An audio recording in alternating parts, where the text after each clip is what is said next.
Hello, everybody, and welcome to People in the Boxes, episode 129. It is Thursday night, 8 o'clock Central Time, every Thursday night. Today is January 30th, 2025. If you're catching this, you might be catching the replay.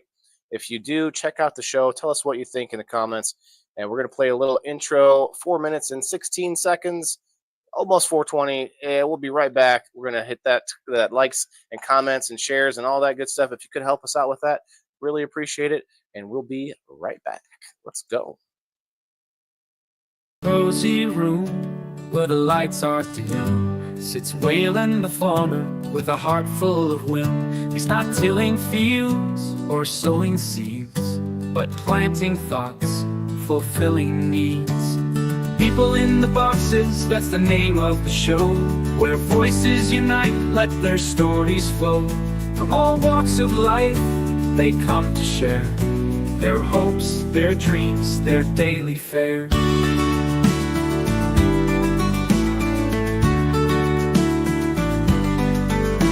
With headphones on and mic in hand, Waylon invites listeners from across the land. He says, come on in, don't be shy.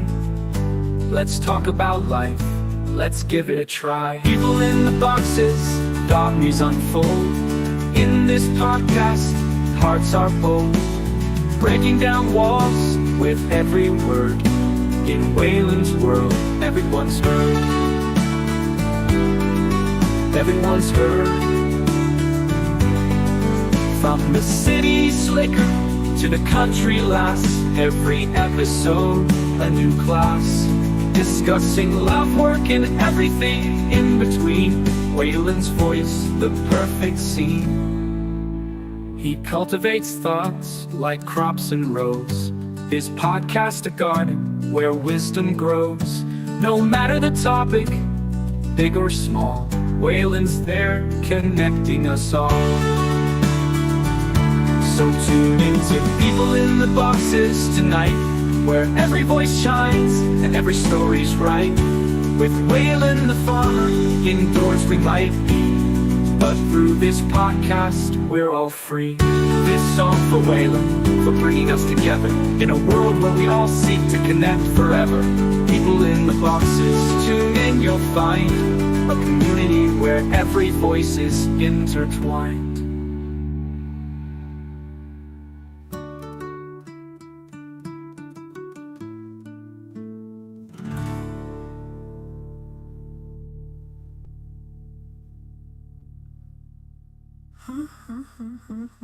If you cultivate thoughts like crops and rows, every episode a new class, discussing love, work, and every word. In Waylon's world, everyone's heard.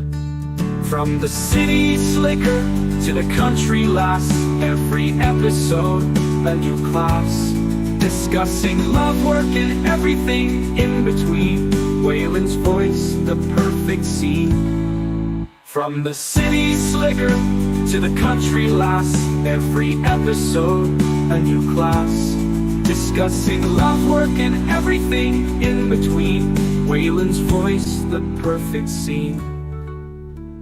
He cultivates thoughts like crops and rows, his podcast a garden where wisdom grows. No matter the topic, big or small, Waylon's there connecting us all.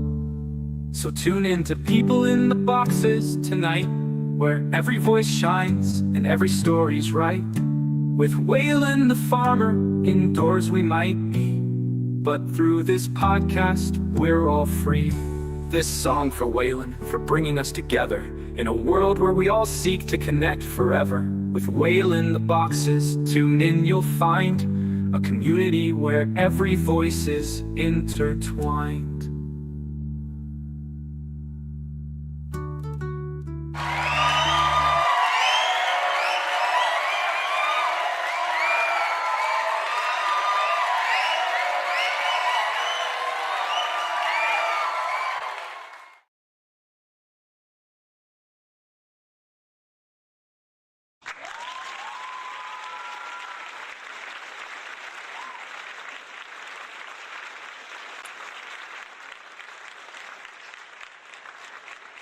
All right. Hello, everybody, and welcome to People in the Boxes, episode 129. Let's get into it. It is Thursday night, January 30th, 2025, and we are going to talk a little bit about a couple different topics, but it's a very sort of connected, connected shot, and we're going to get into it here in a little bit. But before we get to that, if you could help us out, hit that like button and share it out. Tag some friends in here to get to that door prize. If we could get up to that 25 live viewers or 50 likes on the Facebook side, we'll throw out a door prize. Also, we are live on YouTube, Twitch, Kick, X, Rumble, and of course Facebook. So let's go, guys. We've got Red Six with us, and we've got Kim with us, and we're gonna have Jason with us here shortly. He said he's running a couple minutes late. People in the Boxes, we are always striving to just get a little more perspective on things, right? You know, you can only live one life, but if you get other people's perspective on life, it's like you're living a whole bunch of lives. Wow. Let's think about it. But tonight, we're going to talk about taxes and wages, right? Wages, taxes. What does it all mean? And what does it mean to us? What does it mean to you, more importantly? And we're going to get into that, guys. So let us know what you think. And if you want to come up on screen to hang out with us, and you get to promote yourself as long as you put in on the topic. But otherwise, I'm going to put the link down in the Facebook side. If you're watching live on X or Rumble or anywhere else, and you're interested to come up, you're welcome to. As long as you just have to comment. Tell us. You're there. Tell us that you're there. And I did send the link out to a couple other friends. We're going to see if we can get some friends in here. But yeah, hello everybody. I see you commenting already. Hello, Red Six. How's it going, my guy? Good. Give me the deets. Give me the deets, man. Who's the big winner this week? A gentleman named Danny. Danny, big winner. Danny from the Boots to Bushes. Yeah. Yeah. Congratulations, Danny. Okay. Awesome. What's up? All right. So if you guys are a veteran and you're not in the Boots to Bushes community yet on Facebook, you need to join it for sure. And then we got Kim over here in the dark, hanging out. It's okay. It's kind of it's an ambiance. There's something to it, Like I guess you're both. We can't all have 100 spotlights on our faces. Like I'm telling you, I think I've taken 2 migraine pills tonight, but I don't think it's from that. Bar, what's up? What's up? Come on in, guys. If we're let's see, 15 already on the Facebook side. What is what is taxes? What are wages? We're going to get into all that, but also kind of what some of the current events things are that are being talked about. And some of you may may like them, may not like them. Even on this stage here, we might have difference of opinions, but there has been some things being touted or being thrown around that might be happening, and whether it's good or bad, and we're kind of going to get into that a little bit. There's a lot of talk about prices of things going up because of tariffs, and we're going to talk about that. We're also going to talk about the idea that we might be able to get rid of the IRS and income tax. Is that even possible? Is that something that we think would be good? I mean, Jason, what's up? Now we've got 4 people in circles on People in the Boxes. If I had a button for wah, wah, wah, that would be the, like a knee slapper button. It'd be great, wouldn't it? I love it. Isn't that funny? Like Kim said no one was going to get it, so I just said I was going to tell people, but I thought it was fun. I didn't say no one would get it. I said there's not going to be a lot of people that get it. Okay, touche. But yeah, some things are a little more a roundabout. Oh, aren't you funny? So Jason, what's up, man? You're here. How's it going? What's the word? Happy Thursday, everybody. Happy Thursday. Some would call it Friday people Junior. In the house already? Wow. Okay. 18, I see. I'm going to put up the banner for the door prize if we can get to this. We got to it once this week. Thank you guys for that earlier this week. Very cool. Huh? So I'd love to see what you guys think about this, and I'm seeing some comments already. What's up, Chris? Hey, you made it. You made it, even though I'm in Central Time. But yeah, I want to know what you guys think about. Well, which one should we go with first? Wages, because we kind of want to know. I think that's what most people are more intimate with, because like that's the thing you think about more. That's the thing that you worry about more. Like, how much am I bringing home? A lot of us don't like tax code. Like, that's foreign to most people. We don't know really what's really happening on these forms that we fill out every year. But wages, though, we kind of have a little better idea of what that is. It's like, hey, you shovel some driveways as a kid, and you make $20 or whatever. Like, that's wages. And we lose track of that when we get older, because we're working for companies, and it's like we become this cog in the machine, and it's just this constant in and out of numbers, and you don't really think about it like that. It's crazy. Anyway, I'm gonna look up some definitions for sure. Oh wait, we missed 710. My bad. Hi, Kitty I'm Cat. rambling. Hello, everybody. Yeah. So there's a couple of new things here. This is crazy. So StreamYard automatically switch the color of the text on the screen for people in the boxes. I didn't tell it to do that. And also, it automatically pinned the link in Facebook. I did not tell it to do that. It's automatically doing these things now. It's somewhat scary but interesting. They're trying to catch up. I guess so. I mean, they do update a lot of stuff. I've been looking into a lot of other sites and platforms, and there's not many that can do everything StreamYard can do for what I try to do. Like, all the guests we have on and stuff, just can't do that very easily everywhere else, in my opinion. Anyway, the wages. Oh, we're almost there already. Damn, nice. Yeah. I have to 22 people here, guys.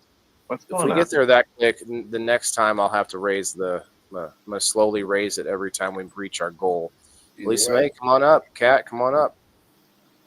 So wages for me are like your time and effort. That's what money represents, right? It represents your wages. And we look at money like this thing that can sometimes be easily gotten, easily gone. And it's like that's the effort you spent. You know what I mean? That's what your paycheck is.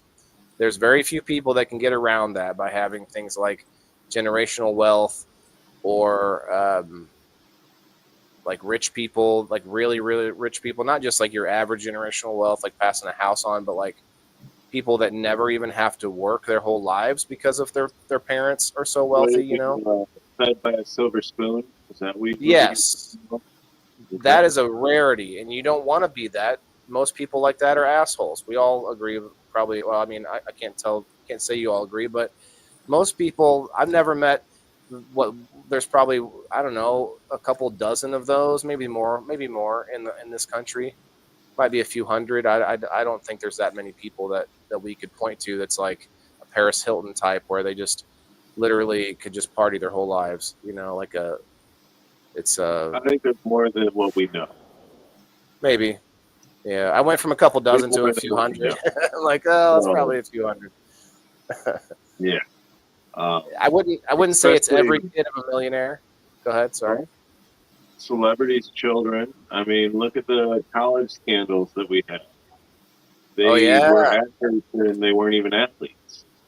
They were being paid to get through into the right. program so and shit. You look at that, and they never once stepped foot on a athletic field or did a certain type of dance or any of that. It was money talks. Money's talked for a very, very long time. It does. Mighty dollar. Do you want to work for $15 an hour cash, or do you want to work for $13 an hour after health benefits? Yeah, it would not have a choice. Right? And then we have our waitresses and our waiters that are getting tips that are being paid $2.75 an hour plus tips. Well, I did that. To do that. Yeah, instead that's of great. working X amount of dollar job. That's brutal to have a place like, I don't understand as a company that you can like model your business, have your business model around hoping that people will tip your employees. Like, I know it's been a thing for a long time, waiters, waitresses, bartenders, But we had a but show on that. yeah, and I actually did that at an automotive shop. I was getting paid $7 an hour plus commission. And when you work a commission job, man, you're like, thoughts on wages go a whole different You're ruthless. direction, man. You're Like ruthless. you're like We're a not shark in friends the with you. pit. Yeah. We're not friends. I'm undercutting you. I'm getting that sale. I'm rushing to the front of the store. When it comes to commission, that's a big deal. I think that was the worst. I did one time. I tried commission that was 100% commission, and it was right after I had gotten finally finished with the first part of my disability for the military, and just enough that I didn't actually have to have a paycheck, and so I took a chance. You're a door salesman? Yes. Okay, I'm like 100% commission. There's very few jobs like that. So Yeah. it's a door salesman or car salesman. I was just say car salesman might be one of those two. I'm not sure. Yeah. But door-to-door salesman, man, of this. I think I've brought this out before. This right here. Is that a fart extinguisher? Nope, it's a $900 fire extinguisher. Oh, $900 fire extinguisher. Yes. I believed in the product, man. Sell it. Sell it. Sell it? Well, clearly I can't because I didn't. Now and get it for $69. Yeah, but those are different fire extinguishers. So this, what's the gas. Okay, so the gas inside of this, and actually one day I want to. I have to make sure I have the containers that I need, but I want to do the demonstration live sometime because the demo is wicked. Like you pour some lighter fluid into a glass dish, a Pyrex dish, light it on fire, and you put a little bit of this into a glass, like a wine glass almost, and this gas is heavier than oxygen, but it also expands at a rate that's it expands very fast. I don't know what the rate is. It expands very fast, and it literally pushes all oxygen away from the area. Okay, and literally it's food grade safe. And there's places like Bush's Baked Beans in Kentucky, I think it is. They use this, but they have to pay for the OSHA approved one that doesn't work, that would actually ruin the food that everybody has to use, all because of this regulation stuff, and because this company is so their thing is so proprietary, they won't give the formula in order to have the MSDS, and that was the story I was given. I don't know what the real reason is. Probably because of I don't know. It's a different thing. But the fire extinguishers most people have to be shaken, and no one's shaking them very often. They go to use them, and it's like nothing comes out, or like very little will come out sometimes. And there's a lot of bad things about current fire extinguishers. But back to the point at hand, like going door to door, hoping to get someone to talk to you about it during COVID was it was like the winter of COVID, the winter after it was crazy that summer, and I was going to only farmers. It was a place where they only sold to farmers because farmers were outside and they could use these without having them in some kind of building code. There was this whole shady thing about it, man. I don't know what was really happening there. Like I want to say pyramid scheme, but at the same time, I don't know if it was a pyramid scheme because the product works. How many would you buy? One? None. 2? I never had to buy a single one. They gave this to me. This was free. So that's what I'm saying. I don't feel like it was. So I had to spend my gas and my time. I had to spend I had to pay for myself to go around, and I I could write that off if I knew how to do any of that. But I only did it for a few months because What was I'm your telling you, percentage? man, nobody would talk to me because they were like, nobody wanted to. It was like everyone was so freaked out about COVID. It's Like they fucking wouldn't even funny. let you. Who's going to talk to a door-to-door salesman? We're not in the 1900s anymore. Well, you might be surprised at farms though, man, because that's how they get a hold of those people. They have to go out to see their rigs and see their like the people that the bigger salespeople that sell like the big machinery and stuff like that. They make. I remember the late 90s, Kirby salesman coming to the door, maybe early 90s. I agree, you got man. your magazine salespeople. But They you somehow were doing it making in it happen. 2020? They somehow made it work, and there were other people there like, oh, this so-and-so selling just fine. It's like, well, that's because some of these people went back that were already established farmers and are decided to do this on the side, and they already had boom, boom, boom, boom, a lineup of friends. Now, I actually thought the cannabis community could use this really, really, like badly, because this would be the difference between a fire causing you to lose your entire harvest or not. Because one plant burning like a little bit, and you spray that freaking fire extinguisher that blows corrosive just like powder all over everything, your entire grow is toast. Your entire grow is done. Yeah. If I spray this on it, it pushes the oxygen out of the room and shuts the fire off. And you don't want to breathe it in a lot. You don't want to be hanging out in there because it's going to it's going to take away oxygen from you too. But it's food grade safe. Like you literally can spray it on your food and then you just eat no it. oxygen? No, why would it kill them from no oxygen? It's going to push carbon dioxide out of the way too, though. So maybe that could cause them a problem. But I don't know. Maybe it's only going to be for a minute. It doesn't even kill a person as long as it's in like a somewhat ventilated. $900 per use. There's a $1,200 one too, and a $700 or $500 one that's a little smaller. But it's not per use. It's not per use. This thing has enough gas in it that I could use it a few times. But then you just have it pay to have it refilled. But the cost is this whole design of this thing, like the trigger of it and everything else. Like it's actually. So you only pay that cost one time. What's that? Is this company still around? I haven't looked, man. It's been 4 years now since And you only pay it one time, and then what? They come out and refill it, or No, you send them in, and you also there was a bunch of things like if it gets damaged, you automatically get one replaced because they want the damaged one so that they can do research with it. So some of that stuff, a lot of it made sense, and they paid for me to go up to Minnesota for 2 days for an interview.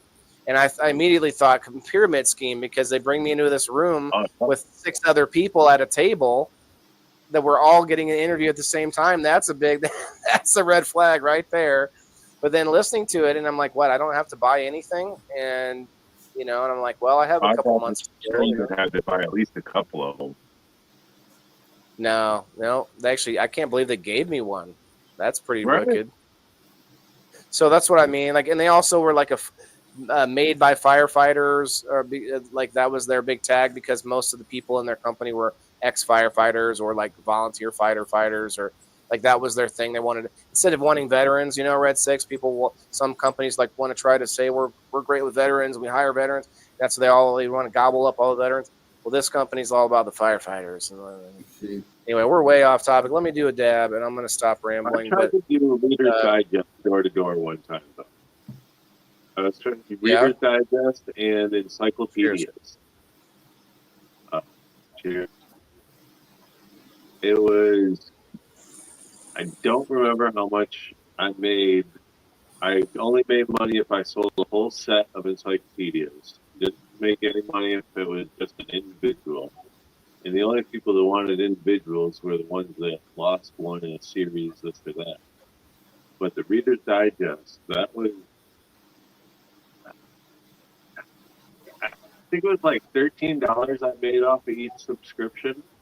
So it was pretty good the amount of money that I made for getting people signed up for that. I knew somebody that sold magazines door to door all like across the country as a younger guy. And I could see like either one of those things. Like this day and age, no, I would not have taken a job like that unless I believed in the product and I thought it was going to save lives. And I really, truly do about this product. But at the same time, it was just a terrible timing. It was not going to work. I literally was doxxed one time online, man.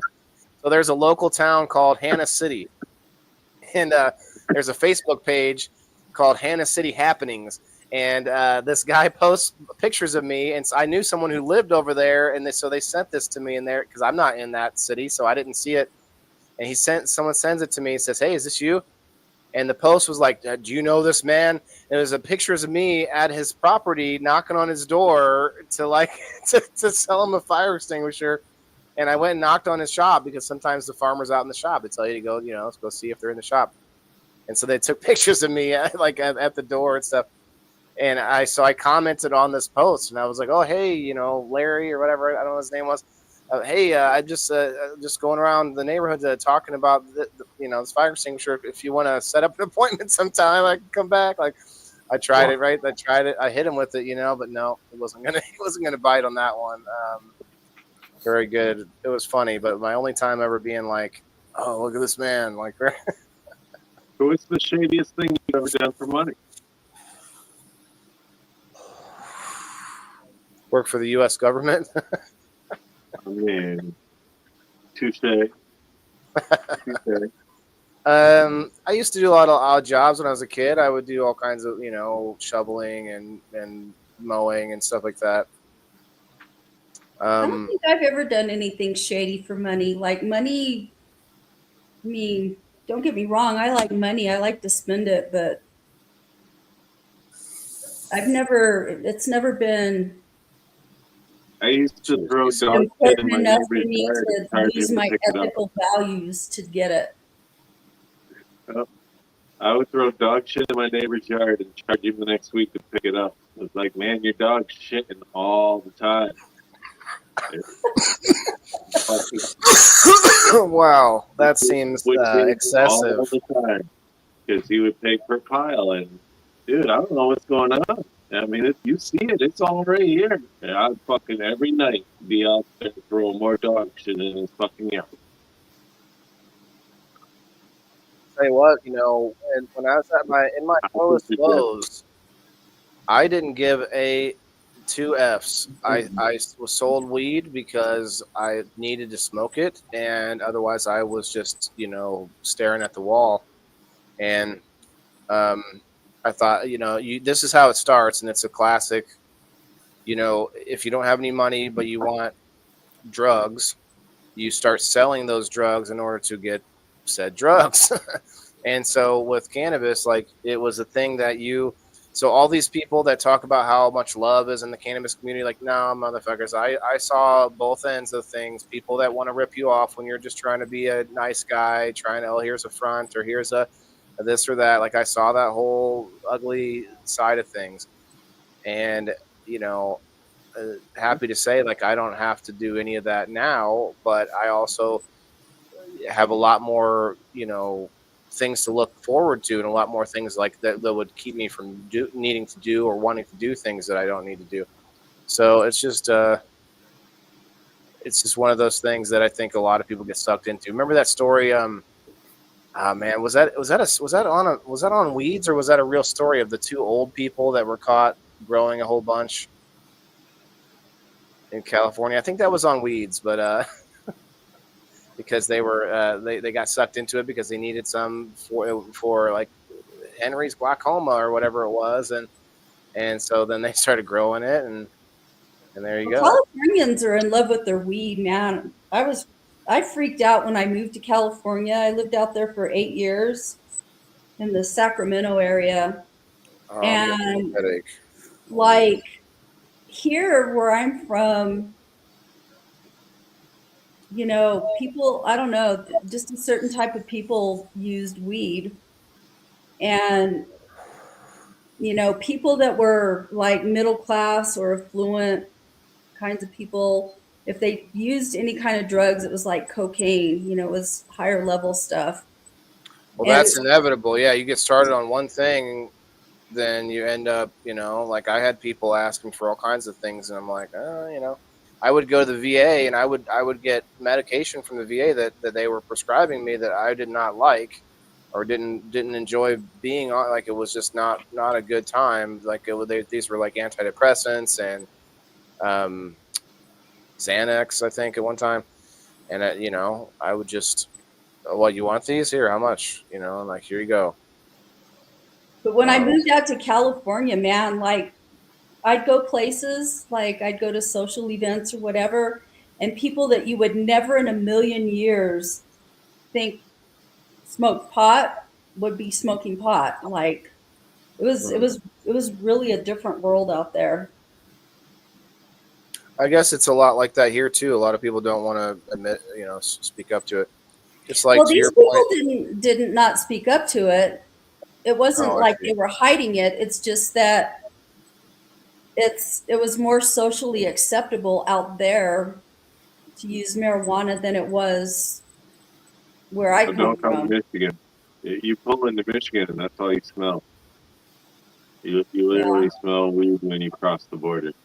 We've it was crazy as fuck though. It was just like I was blown away. I was aghast because Cindy. I don't know, and it's just a whole different world there. I remember. Sacramento Well, was definitely crazy when I was there. It was definitely something else. did you? So, to that question though, like, what's the shadiest thing? Like, I think people work off of incentive, and when we need that almighty dollar, and we have to get it, sometimes that becomes our, do anything kind of moment. That's when you have things like sex work and all sorts of illegal activity, whatever it might be. um, and it's like, that's because we make it so they can't just go out and forage in the woods. Like, you could try to just drop everything and go and walk out into the woods and never come back, but most of us have things that we connections or kids or things that depend on us, and we were kind of connected into this society. We kind of have to work within the legal confines. And like, looking at with wages, it's so tied to the dollar for us anyway in America. But now there's so many talks about digital currency, not just the ones for fun that people play with, Bitcoin and whatnot. I mean, they're serious about it, but I mean also federal digital currency that they keep pushing and talking about. And I don't know what I feel about that. I mean, what one thing? What's that? Did we talk about this last week? Coins. Like, I have this bag of pennies that I'm going to put in my garden, but I want to look through them first and see if there's any that are worth a bunch of money, because with old coins, you have a whole different thing. It's not just the value anymore. It's now a collector's value or a rarity value. There ain't nothing rare about a digital dollar. Like, except, I mean, there's, a Bitcoin, I guess, is rare depending on, because of how much there is. And if you think about Bitcoin, just a side note, one thing about Bitcoin is there's only so many. Like, there won't be more than how many are available. But not only that, but people have lost a whole bunch by having them on a device early on, like when it was like pennies or whatever, and then throwing the device away or whatever happening with it.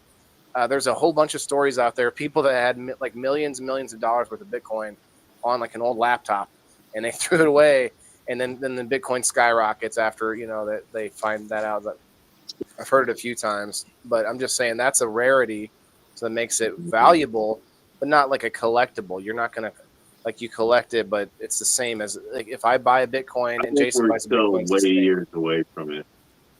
Well, yeah, I just mean I just wanted to compare it to digital, but real dollars and real coins have this whole other value that's not just their face value. You know what I mean? I got a whole container of, I think it's 1960 nickels or 1950 nickels, something like that. I just go in there and look, and I Just know they're worth nickels. more than a nickel. Yeah, just all nickels. Weird. Uh, Why all nickels? I mean, I guess I got a bag full of pennies, so you could ask me the same thing. But it's there's some about a nickel made before a certain date. I don't know exactly. I don't even remember where I got the container or when I started collecting it, but it's just there. Maybe it has like some silver in it or something. I don't know. I would probably think it's something like that. Yeah, you check yours, Chris. There's an app too. I think I saw where they you can like find out if there's anything rare about it. But let's try to shift gears a little bit. Our wages are what we earn by working, but what are taxes then? Who earns taxes? It's what we Does anyone pay to live earn in. taxes? Well, Earn? No, you pay no. taxes. Right. Well, we You pay earn taxes, but wages. When you well, pay taxes. but someone receives the taxes. Do they earn them? I don't think it's a matter of earning. I think it's like Are a they duty. entitled Pay to to them? live here. No, I That's what think it's a taxes are. duty. You don't pay Taxes Well, taxes are to paid to live people. here. You pay it to your government to fund But we services. didn't always, though. So for about 100 and I'm gonna have to look up the number. Was it 37 or 67 years? We did not have an income tax. And I'm gonna look it up here in a minute. We got DC Sweets in the house. What's I up, think DC? about 150 years ago. How's it going? Do that? Okay. Was it 150 years ago? Yeah, I was just actually reading the thing earlier Yeah, I just saw today something about this. about the tariffs used to pay for most of our federal government funding. Anything they did, it came from tariffs, not income tax on its citizens. One of our presidents, I forget who it was, had decided to they switched this up and made a domestic income tax and lowered the price of the tariff. So that if they didn't do both, then we wouldn't be footing the bill. They did both. They lowered what the tariffs were charged, and then raised what we were charged to, like from zero to as it goes now. But I think it's pretty well flipped nowadays. Like our tariff only pays minuscule percentage of what federal government has to work with. see, the origin of the income tax on individuals is generally cited as the passage of the 16th Amendment passed by Congress on July 2nd, 1909, and ratified February 3rd, 1913. However, its history goes back even further. Well, that's what I'm asking, motherfuckers. Well, it goes back to Lincoln. That's what I thought. It was Civil War. Lincoln started it for the war, but when did the U.S. start collecting income tax? President Lincoln signed it into law in 1862. Into a law, a revenue-raising measure to help pay for Civil War, of course, expenses. The measure created a commissioner of internal revenue of the nation's first income tax, levied a 3% tax on incomes between 600 and 10,000, and a 5% tax on incomes of more than 10,000. I don't think that was like I think that might have been like a short-term thing, though. I don't think they continued levying income tax after a certain point. I think it was just like during the war, maybe, or something along those lines. My back suddenly has a weird pain coming through it. It's great. Welcome Ooh, to turning old 40. kids. We're getting old over here. Welcome DC, to what's turning up? 40. What's up, DC? Oh man, like I don't know if it's a spasm, but it hurts. Smoke another dab. You'll be all I'm right. trying. It's too far away. So DC, what's up, man? What do you think? You think the income tax needs to stay or go? Needs to go. We can do it without it. Now we could do without all that. We could do Woodrow without Wilson, all that Benjamin. Okay, that's when two was in. How are we going to pay for our military? I believe there is And some firefighters and police officers and teachers and I believe we need to we need to manufacture things here again. That's my well, you're not gonna get taxes for importing then. Tariffs are taxes. But No, not- I know, but you're not going to get. So if you require a business, a manufacturer, to pay tariffs, what's that going to do to the cost of whatever it is that they're producing? You think that the So company's just going to eat that cost?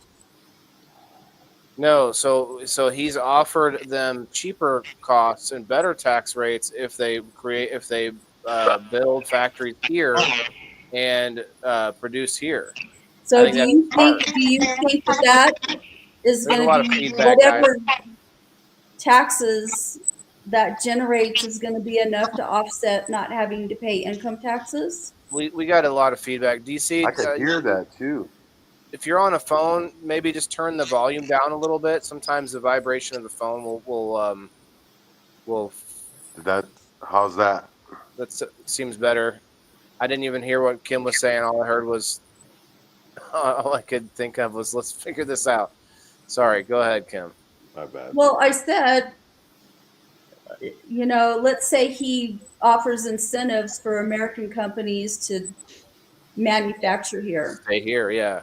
Okay, so you're not paying an importation tax. You're not paying, No, the government's not there's still a collecting sales it. tax. There's still going to be a sales tax. Everything we buy and Yes, sell but around sales taxes are local. They're state Yeah. local taxes. Okay. here. Yeah, we have National Guards. Yep. Well, National Guard is great for, fighting fires or, emergencies that happen within a particular state. But who's going to replace what you and I did? Or, well, I don't know about the other guys here, but the three of us up here. Who's going to replace that standing military, which is all important? So you don't think that anyone's going to pay the tariffs? Is that what you're saying? Well, I'm just saying, how are you have to have a way to fund these things that the government pays for, like military, like FEMA, Like like $50 million worth of condoms going to what country was that? I don't really know anything about that, and I'll pull I up don't the- care. That stuff is, They just- Reagan. I remember found it. when I was Really? a kid, they brought up how Reagan was spending $10,000 on a single toilet and blah blah blah blah blah. Yeah, You have that's that kind of kind of shit shit needs that to stop. happens.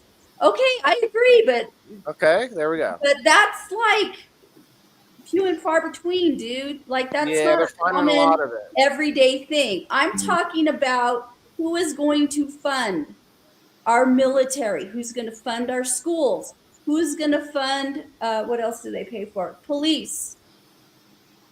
Who's going to pay for who's going to pay for the roads? So Now, I'm going to sit here and say, because there's this controversy going on with FEMA and California.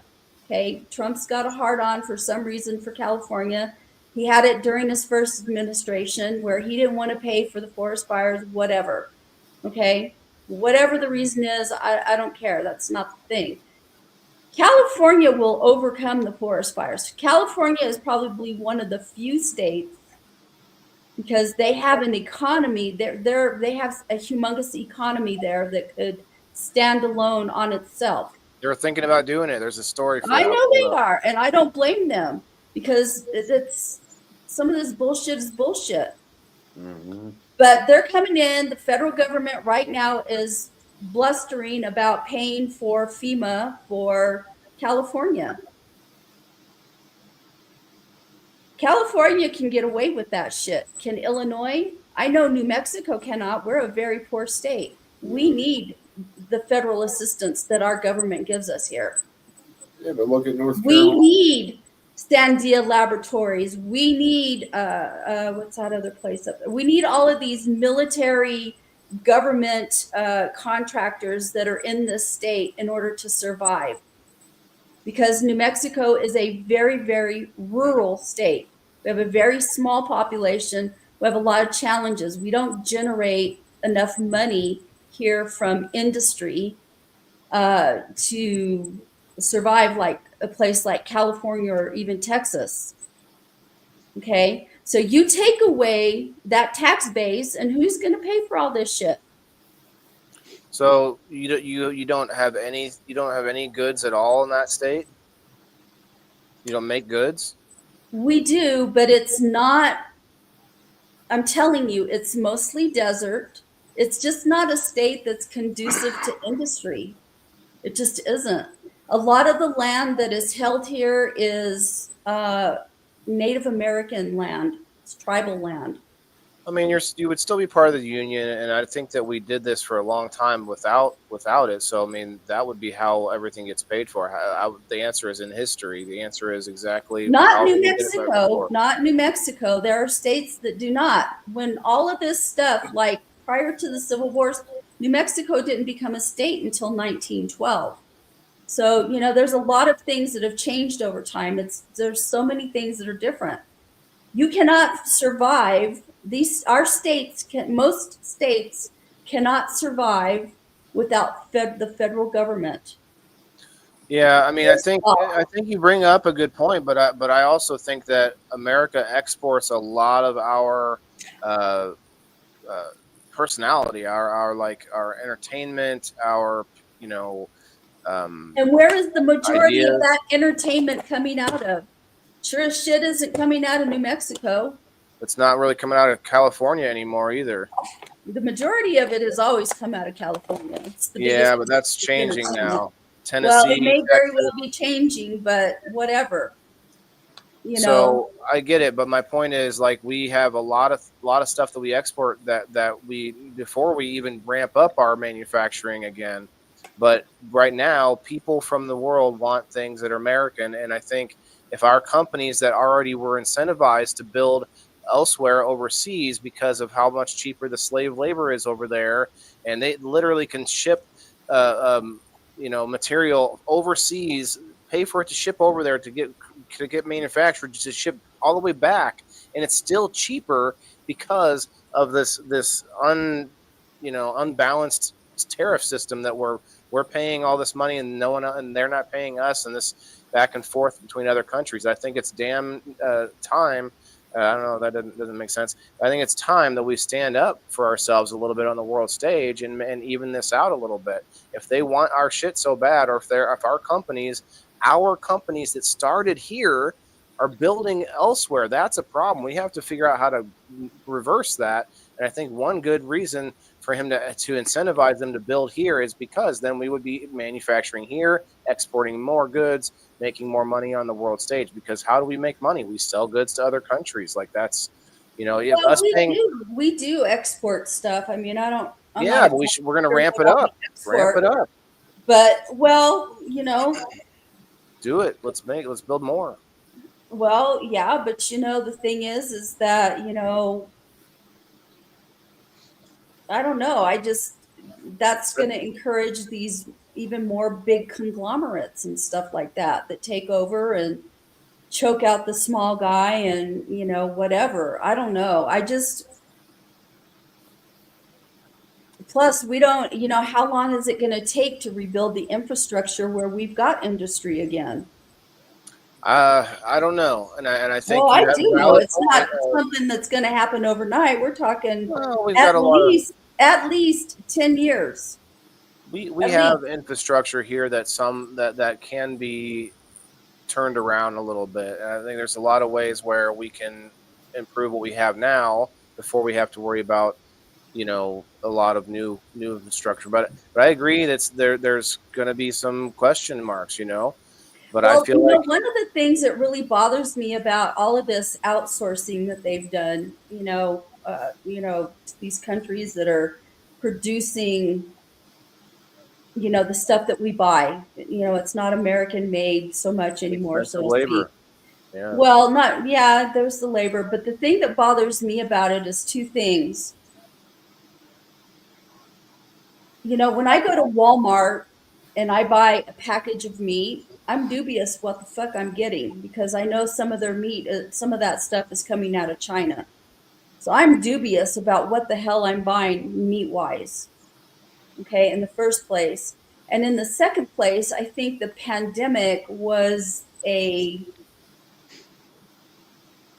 illuminating event in our history that showed us that too much of our stuff is being manufactured somewhere else in the world. And when the pandemic hit, we couldn't get stuff that we needed. Like PPE. I remember PPE was one of the big, humongous things right at the onset of the pandemic. Nail on the head. Yeah, that there's no cost, there's no dollar amount that you could save in order to make it justified that we don't have our own access to our own manufacturing of PPE. There's things like that. There's a what is it? There's a term for this where it's like cost that can't be quantified, unquantifiable cost or something to that effect. Where things like our culture that gets exported, but yet we lose it by here. And one good example recently from something I watched was a Timcast IRL. Tim Pool started making skateboards. He's a skateboarder. He's getting older now, but still a skateboarder. But he talks about the history of skateboarding, how they've exported the building of skateboards into Japan.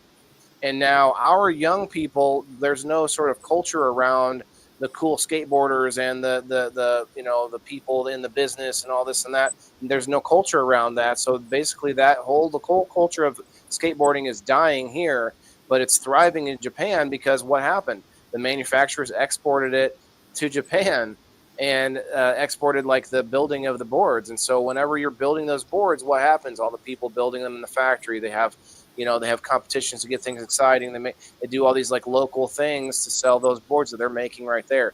We don't do those here because they just order them on a website. It's just one example is how like one of our cultures became like eradicated because of this exporting of things in order to make it cheaper and like slave labor and stuff. I don't know. I mean, I think we're still on topic for the most part. Like I know we're a little off, but to me, it's all the same. Tariffs are a tax, but they're a tax that we don't pay. It's a tax we pay, the other countries pay for our goods. Right. And some countries, it depends on who's on here. We're actually worldwide. Ryan's in Australia. They pay for certain taxes or pay for certain goods and stuff to be shipped over. Their dollar amount is totally different than ours. Mm-hmm.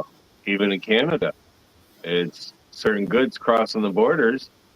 We shut down all trade during COVID.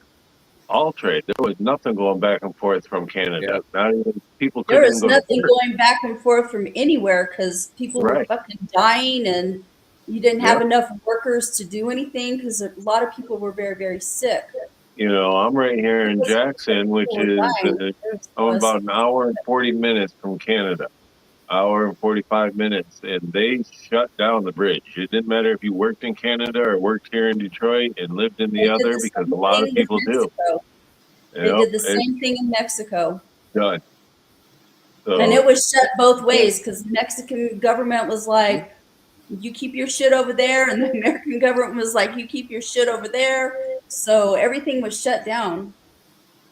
Well, and that's really the biggest point of all of this. I don't really done that at the outset when all of that shit happened in China when that fucking shit first. Well, I remember the conversation about computer chips. We don't make our own computer chips. We don't make and that nearly killed the automotive industry. Well, not only that, but think about national security. Like when we are dependent on someone else for national security, like look at Canada. Canada is basically dependent on us and the Commonwealth and whoever their allies are for an army. And other countries are similar like that too. You got some of the Norwegian countries, I guess, they don't have huge armies. And when you have that, you're pretty much at someone else's whim, even if you got some kind of goods that they need or whatever. It's like, Well, all I know is that if you look in history, look at the history of governments trying to regulate things like this with, charging import-export fees and stuff like that. I don't know that there's been too many instances of that being an effective way to control or regulate things that they're trying to control and regulate. I mean, it costs the English, this continent, because people here were like, fuck you, no taxation without representation. They rebelled, they won, blah, blah, blah. You know, history was made. And I'm telling you, if you look in the history, because I've studied this stuff to some degree, with, you know, with my degrees that I have, if you look at the history of government, presidents and Congress, whatever, imposing export fees or import fees or whatever to control other countries or whatever, it doesn't go over very We've well. always had them, and we have them now. There's We tariffs now. do, but there have been times in history where they've tried to use, Boston Tea Party. well, I'm talking since then, since the That's United a States has famous been the one. United States. You've had presidential politics that have tried to control things by using import export, you know, to control, you know, increasing them or applying them to whatever, and it just didn't work. It made things worse, you know. And a lot of that stuff happened. I can't remember the presidents, but it's like, I think it was the presidents between Washington and Jackson. Oh, I wow, think it there was were the presidents trade between after Cuba. that. Huh? It was during the trade between Cuba. You know, they shut down all trade with Cuba. You couldn't do any cigars. You couldn't do any trade back and forth, any products from them at all. Mhm. You know, that was really big.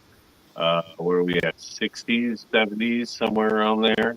Yeah. You know, and That so was, yeah. That was around. Gosh, when was that? That was with probably Kennedy mhm. and Nixon. I don't know. I remember it being, that was a long fucking, what do you call it? Yeah, Embargo. yep. That just lifted what, 10 years ago? Yeah, 15 something years like that. ago? Yeah. You know, I want to say that probably started like maybe with Kennedy. I don't remember exactly, but Kennedy, Nixon, somewhere in that time frame. But, you know, here's the deal. You know, I don't like paying taxes any more than anybody else. You know, we're all whatever. But I don't know, you know, we live in a period of time, whether we like it or not, the United States is the premier world power, period. There is no one else that has the wealth or the military might that the United States has. And whether we want to be isolationist or whatever, we don't have too much a choice in that. We've been on the world stage since World War II. And that's just the reality of it. We have enemies out there that are not friendly to a democracy, that would love to see every single democracy in the world crumble. And if the United States crumbles, most likely every other democracy in the world will crumble. And that puts us at danger of being taken over by China or Russia, whatever, you know, these countries that are not friendly to democracy. Yeah. And, Dang it. you Him know, running for supreme leader? What did I walk into? I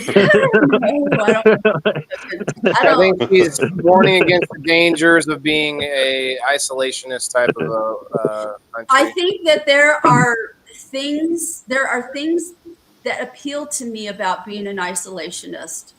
I don't really want to go into them because those are really deep personal beliefs that I have. And there's certain things that I just don't share because that's my business and I don't care to share them. It's all So good. there are there are beliefs that I hold because I am a conservative. There are things that I hold, ideas that I hold that are isolationist. But by and large, because of the position that we put ourselves in from World War II forward, we are in a position to lose a whole lot. And if we don't have a strong enough military in and of itself, which is one of the, I think, probably the biggest thing that eats our budget.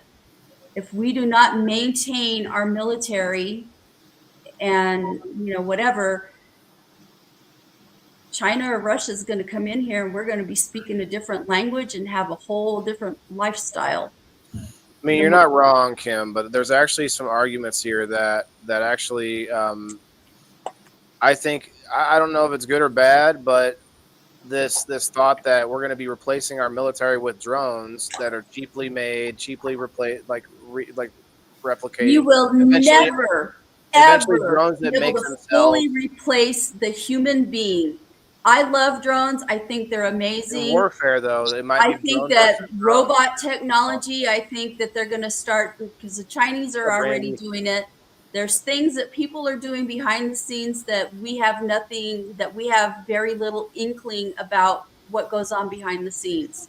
You have all of these biotech. They're doing it too, though. And shit that are trying to create superhumans and all of this shit. You're right. But I mean, like, most of them are finding out that we're talking cost wise, and wages, like, for a country, they're going to look at how much they want to spend on a soldier, and drone warfare is like going to be where it's at. Is my opinion. I'm just saying, but that's where a lot. I agree with you. I think I like drones. I was stationed at Holloman, and we had the test group out here. I don't know the whole. From what I understand, supposedly drones were developed in at Nellis Air Force Base or somewhere in Nevada. I want to say might have been one of the Air Force bases in California, but I think it was Nellis Air Force Base in Nevada. We had a test group here, and they did drones here because I remember them. I was stationed at Holloman, and those fucking drones were here, and they looked a lot different. I want to say they were using T-38s at the time when I was stationed there. Drones are great. Too, I dated a guy that was an Air Force pilot. He flew fighter jets all through fucking Desert Storm until he retired. He's my age. And he's a drone pilot, and he goes over to Qatar, and he does missions every quarter. So he'll be there for 3 or 4 months. He'll come back to the States, 3 or 4 months. He'll go back to Qatar. He goes back and forth like that. And he flies drone missions out of Qatar. Drone technology is definitely cheaper. That's all. It is. It's cheaper, and it doesn't cost the human military lives that hand-to-hand combat does. But you will never, I do not believe, unless we completely mechanize our be a room full of guys on controller, like running the drones. Well, or digital warfare in the cyber sense. I'm not, no joke. I mean, but let's. You are never, Waylon. You are never ever going to be able to replace humans in military combat stuff ever. You're always going to have to rely on humans. Well, at the same time, you're always going to have to put humans at play. What's the cost of war then? What's the point of going to war? What do you win? Are the drones taking out the buildings and the civilians? Because that's people involved anyway. Well, the drones take out whatever the target is. Yeah. So it just depends on what the mission is. It depends on. Don't be at that point. You're talking about war games at that point. Huh? Yeah. At that point, if it's just drones and stuff, you're just talking about war games at that point. Yeah, exactly. And it's your technology versus my technology. Yeah. And you know what I mean? It's not going to. As our technology evolves, their technology is going to evolve. And it's just like this. You're going to up the ante, and it's still going to be equal. Like the drones keep getting bigger. So, like, you imagine like an M1 Abrams tank, unmanned, flying in the sky, heading towards you. Just like. One of my favorite planes, and it's the ugliest fucking plane the Air Force has, I think, is the A10 Warthog. Those motherfuckers are flying tanks, and they are badass planes. They're like fucking pit bulls of aircrafts. There's some intense weaponry out there now, but like we're kind of beyond the point of necessity. Like with some of these weapons we've created, it's like, well, we can blow up the whole world with this, or this, whichever one like we want to pick. That's because those threats, why we might not see them here. I lived. Let me tell you, I think I'm probably the oldest person sitting here. What's up, Timothy? On in this panel, okay. Jenna, I remember I was at the tail end of the what do you call it? The nuclear shit. The Cold War? Fucking fallout shelters. Places here in my city that were fallout shelters for nuclear war stuff. I remember when I was in elementary school having exercises here in New Mexico because we're so close to I don't know, back in Los Alamos and all that shit. Area 52. Oh, sorry. White Sands Missile Range, where they developed a lot of this shit. Okay. I remember having to crawl onto my fucking desk when I was like in first grade or second grade. Might have been first and second grade for nuclear fallout shit. I remember because I was in the military when Reagan said, tear down your walls. Okay, I remember when all that shit ended with Gorbachev, with Russia. Okay, I remember. Well, all of that. I remember being trained to hate the Russians because the Russians were our enemy, and I will never stop. And it's nothing personal against anybody that's Russian. It's not that kind of hatred, but they are not our friends. Well, once we started using those powerful, like really powerful weapons, it set a precedent in the world. Like you could see it with when Putin dropped them warheads on the weapons plants in Ukraine. Like his exact response was like, "I wouldn't have done it if you didn't. Like I'm not going to use military weapons unless you use them first." So I think that's what a lot of the world leaders have that's their mindset. I'm not going to do it because then they're going to do it to me. He used the weapons first. He invaded Crimea right at the end of months before he was Obama left office and what's his name? Trump was coming in office. So he invaded Crimea.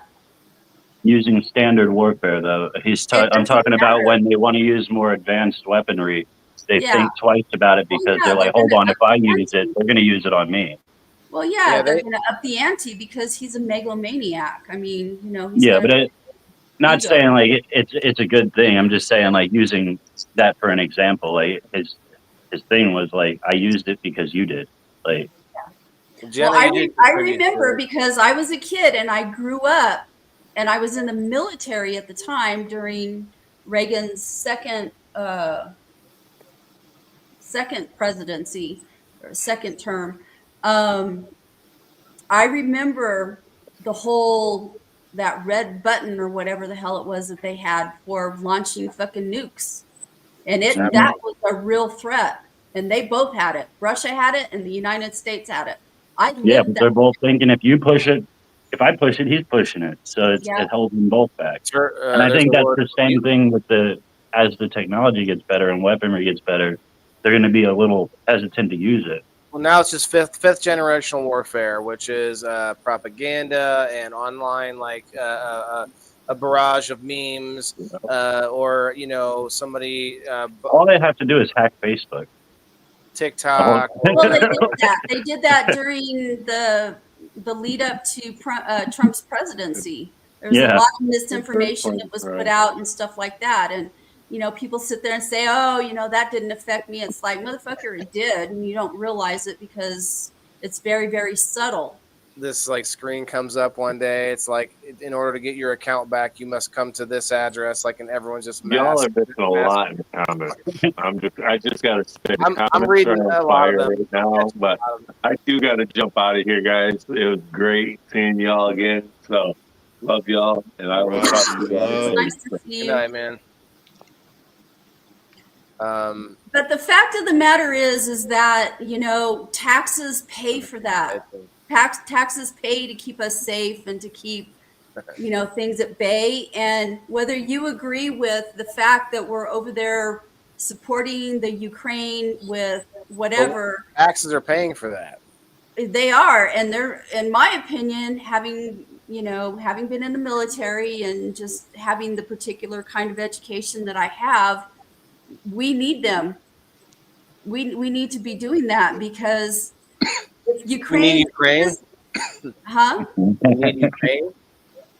If Ukraine falls, Russia isn't going to stop with Ukraine. They're going to move back, because Putin has already said this. He's made it clear. Everybody that's paid attention knows that Putin wants to reunite the His countries. Soviet Union. He wants it back under Russian control.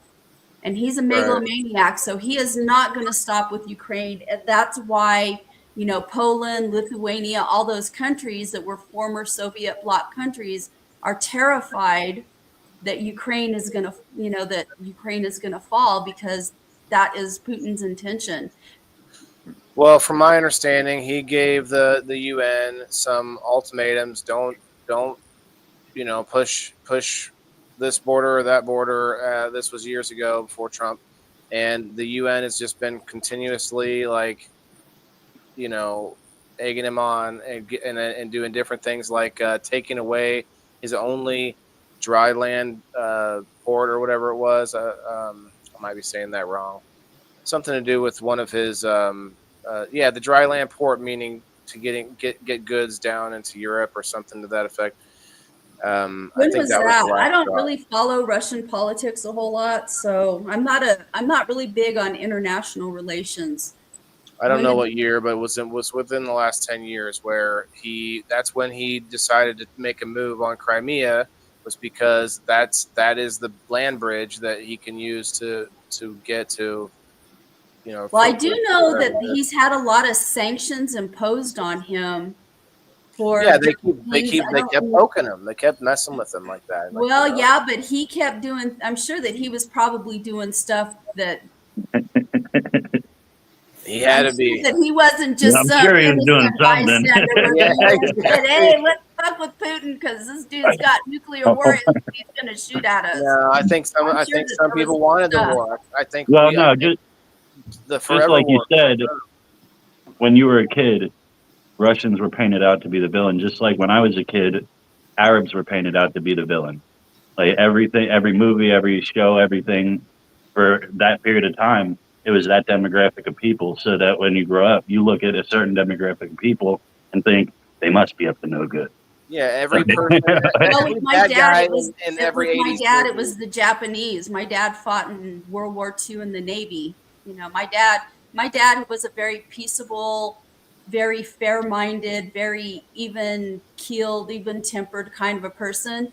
But you talk about Japanese, and boy, you would see something different out of my father. But my dad drove those little boats that took men ship to shore, and his best buddy that he went to high school with, they both were in the same unit or whatever, and he watched his buddy's boat be crashed into by a kamikaze right next to him, and everybody was killed. So there's a reason why. And when you're at war, your enemies, you hate your enemies because they're trying to kill you, just like they hate their enemies because we're trying to kill them. There's fighting objectives. So, it's just a natural consequence of those things. But I don't know. We fight these wars, we have these problems because we have fucking megalomaniacs out there trying to do stupid shit. So you're a proponent for the forever wars. Like, I believe military industrial complex starts wars on purpose, and they have wars they do. like Ukraine is a neutral zone that's not part of UN. They're Not trying to part of be NATO, now. not part of NATO, I should say. UN and NATO are different things, I guess, but Yeah. they're not part of NATO, and that's the thing. Like, they can like basically they both have their hands up like the UN, I guess NATO has their hand up Ukraine's ass, playing it like a puppet to fight against Big Daddy Russia. Like it's Well, literally and like that's the thing too. You say that if like, let's say Ukraine falls, Russia's not going to stop there. But let's say Ukraine joins NATO. You think Russia's going to stop there? Well, what happens when you join brings us NATO? in. It puts you in that alliance. It puts you in alliance And for Russia said, war, and it keep gives you NATO off my border. protections. Mhm. It's kind of The like deal, one of the whole reasons why the United States united, because you had all at the conception of the United States. Okay, you had a bunch of states that were like little countries. Okay, and that form of government did not work. It was disastrous. And part of the reason for that was because there was not the ability to tax, and so they created a whole lot of problems. But when you belong to an alliance, all of these smaller countries or these smaller states, whatever you want to call them, come together and form under one, and it's one big protection. And yeah, so that's but why these when countries are trying to join the UN now, is because it doesn't pay to be an independent country right now, because you have a huge threat of Russia that's a very real threat, threatening to come back and take you back over, and you but lose it's not the independence you have. them joining the UN's not the problem. It's them joining NATO. When NATO was formed, Well, the the NATO, deal with Russia was stay off my border, and they well, agreed. And NATO is the North Atlantic Treaty Organization. What is I can't Trade remember. organization. Yeah, something like that. It's an alliance. I'm telling you, it's an alliance. It's just like if you look at, if you go back and think about your history classes in high school when they talked about the allies. It's like you ally together. People that are friendly have common objectives. They ally with each other. The United States at one point allied with Russia, with what's his name? Stalin. Stalin. And yeah, so Stalin if they also made at some point allied with Germany. Russia Yeah. does that. They go back and forth We've all based got on around. whatever is going on with them at the time, whatever serves their purpose at the time. But these countries, I'm telling you, are starting to apply for membership in this because they're terrified that Russia is going to come in and try to take them over, and they don't have any protections. The It's world is just like, becoming a smaller place, and it's not just Russia. Russia in well, alignment look with at what China China's and North doing. Korea and Iran. They have this little conglomerate. They're creating their own dollar, their own separate Well, currency. not only that, I All this remember it's been in the last at least 10 years. I remember seeing some kind of a news segment somewhere. I don't remember the source of it, but it was from some kind of a media outlet piece that I saw, a random thing. I don't remember the source of it. But China is making man-made islands out in the ocean. We do that too. Mhm. Well, I don't know if we do that too or not, but We there's do. Mel only Gibson one has one. You fucking can buy one. reason. There's only one fucking reason that you make man-made islands out in the middle of the ocean. It's so that you can claim it as sovereign territory.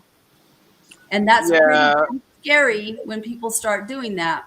we have celebrities that do it. You can have it made, right? And then Celebrities are one thing. When you have a you can government. do it with enough money. Is all I'm saying. I could have my Yeah, own. but we're not talking celebrities. We're talking government doing that. We're talking about the Chinese government doing it.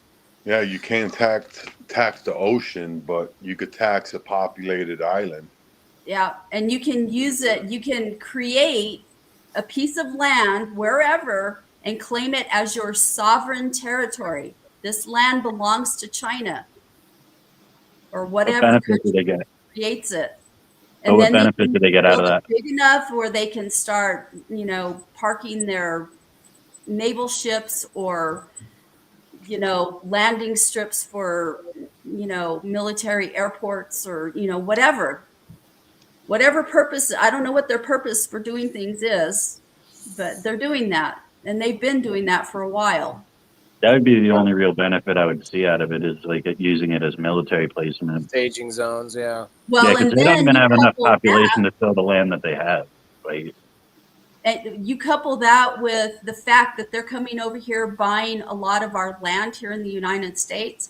Now, the thing about them buying land in the United States, that's kind of a double-edged sword, because if you fuck up and you get in a war with, between China and the United States, What's the up, United Kyle? States is going to kick your ass out, just like they did with the Japanese. I guarantee you'll see another situation like that. But here's what's dangerous about having those Chinese over here. They infiltrate, and this goes right back to the fall of Rome. You look at what happened, when some of the stuff that caused Rome to fall. You had your enemies coming over into your country and creating havoc, changing the culture, the way people thought, whatever. You let your enemies infiltrate and change things, and you have the enemy within, and it weakens you. And I that's thought what diversity was our strength. huh? I thought diversity was our strength.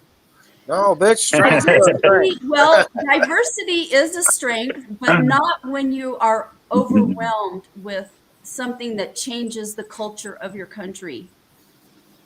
Well, we're getting into a whole other conversation about things like assimilation and such. That's going to be another conversation. But No, that's not assimilation. Yes, assimilation happens when whatever. well, my But point is, when it's you not get, happening and right this is where my beliefs, this is where my isolationist beliefs come in. I just feel like we let too many people come into this country at one time, and it's changing the culture of certain particular things within the culture of America that are not good to be changed.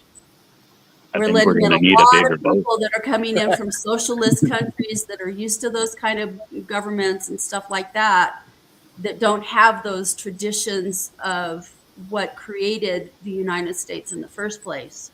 And it'll take hundreds of years for that people that have those mindsets to assimilate into the American way of doing things. Yeah.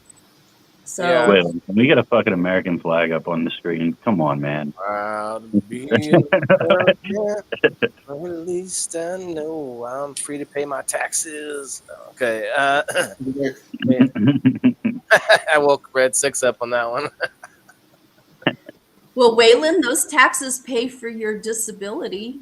You're right. So I can speak from the heart when I tell you I think that the America needs to right itself, and if it's going to take us going through a bit of a hard time, it's going to be either a I bit of a don't hard think it time would be a now, bit of or a hard time, dude. well, I it's going to think, be a much bigger hard time if we don't do something now. I'm just saying. Yep. yeah.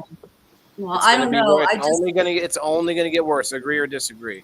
I'd rather struggle now so my kids don't have to. Exactly. If we can get through it now, maybe my son can like grow up in a much better place. It isn't going to be a matter of you struggling now so that your son doesn't have to. It's going to be generations of struggle. I mean, Because that's an that opinion. kind of change, I'm telling you, doesn't happen in 10 years. It I don't happens know.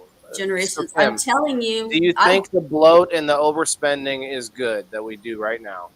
I don't think the bloat and the overspending is good. I think that Well, shit needs to be that's reined a in. lot that can be fixed right now. Why not Well, fix it? I Can we- agree with can we you not? on that, Okay. but I just That's don't think a lot that. of money they can get Well, back. you know what? You don't want the bloat and overspending. Quit fucking electing politicians into office that do that kind of shit. Well, I like what Doge is doing so far. Built into the I have, system now. yeah, but now there's Well, there's okay, there you go. That's a passive aggressive thing. Well, they've been doing it now, so whatever. No, What? it's Well, not. no, I that's didn't why say we that. need drastic Say that. It's change up to now. us. That's why we need The drastic people, Say that. change. what people forget, the most not what I said. powerful part of the Constitution is the preamble, because our government vests the power of our government in the people.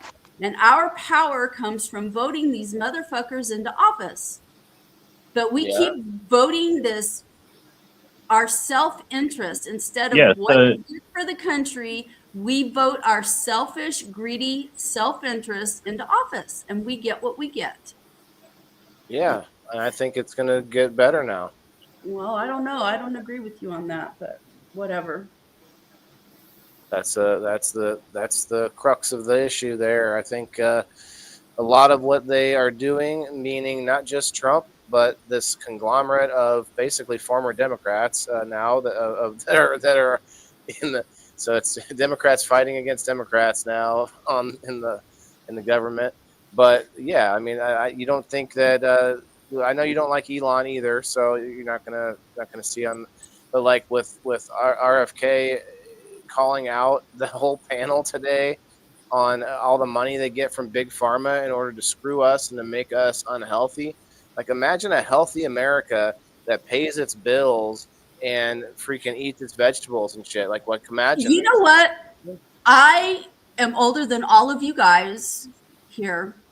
And I remember for Big No, Pharma, you know where Big Pharma got its power? You know where all of these fucking companies that produce our food got its big power? It got it because people got lazy and didn't want to cook. It was easier to open a box and make dinner that way. It was easier and more convenient. It allowed moms to go out and get a job and Well, bring home the partially, bacon and but we were whatever. so blinded by bills that were passed in the middle of the night by big Mhm. corporations that we didn't have a say in. Like, it's Special not interest just the groups, fact that we got lobbying. No, lazy. we didn't. We It's the gave fact up. that it got expensive for us to We got eat. lazy and said, "Oh, well, I voted this guy. He's, looking out for my interests. He's going to do the right thing." And I here we are agree. waking up 20, 30, 50 years later going, "We've been fucked because Yeah. we were not stewards. We were not good stewards with things." Right. So why disagree that we're going to have to make some hard decisions about our spending and our income, which would be the way that we make money, our manufacturing, and how taxes work, tariffs, all of those things. All of it comes into, hey, we need to put it all on the table. It all needs to be examined. It Because all, what's because wrong with that? because I think you're waving a magic wand thinking that it's going to happen sooner What's the than magic what wand? They're it's looking going at to happen. everything. They're You And would they're it's rather do looking not. nothing into it. though? They're looking Huh? into every little bit. They're turning every rock over. Like, what do you? There's not a magic wand. That's an I'll believe that when I expensive. see it. You cannot Okay. convince me that all of these billionaire CEOs are doing this for the sake of the good of the people. Who are you talking about? I'm Doge? talking about all of those motherfuckers. I don't give a shit what, you There's a know, whole department of government efficiency now.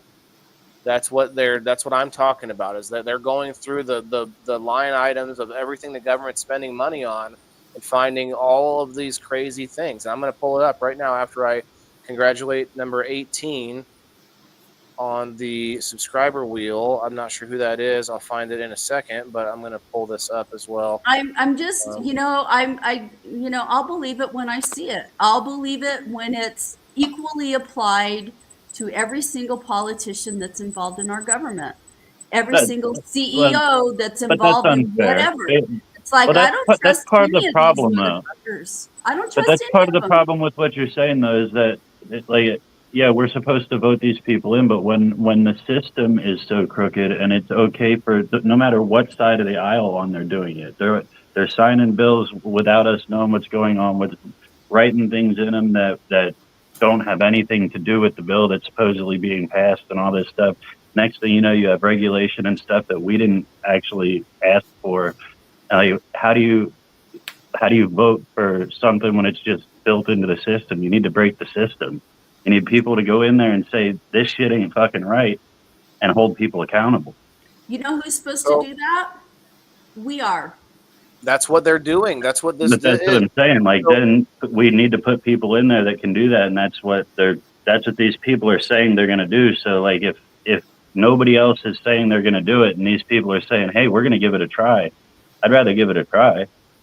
Well, so I am very, very skeptical because I've worked in government. I've worked around a lot of these kinds of people. I've studied it. I've studied the history of it.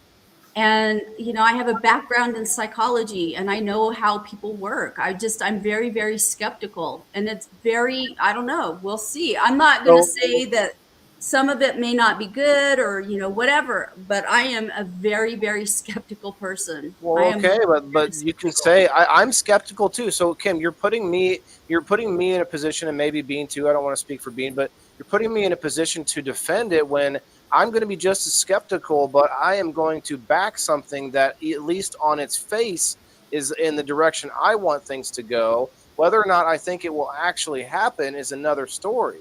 Yeah, I'd You know love what I'm for it to saying? actually go the way that they're saying it is, but Well, I'm Right. here's with Like the that's not deal: what's is the you. that point? you are sitting back. Here's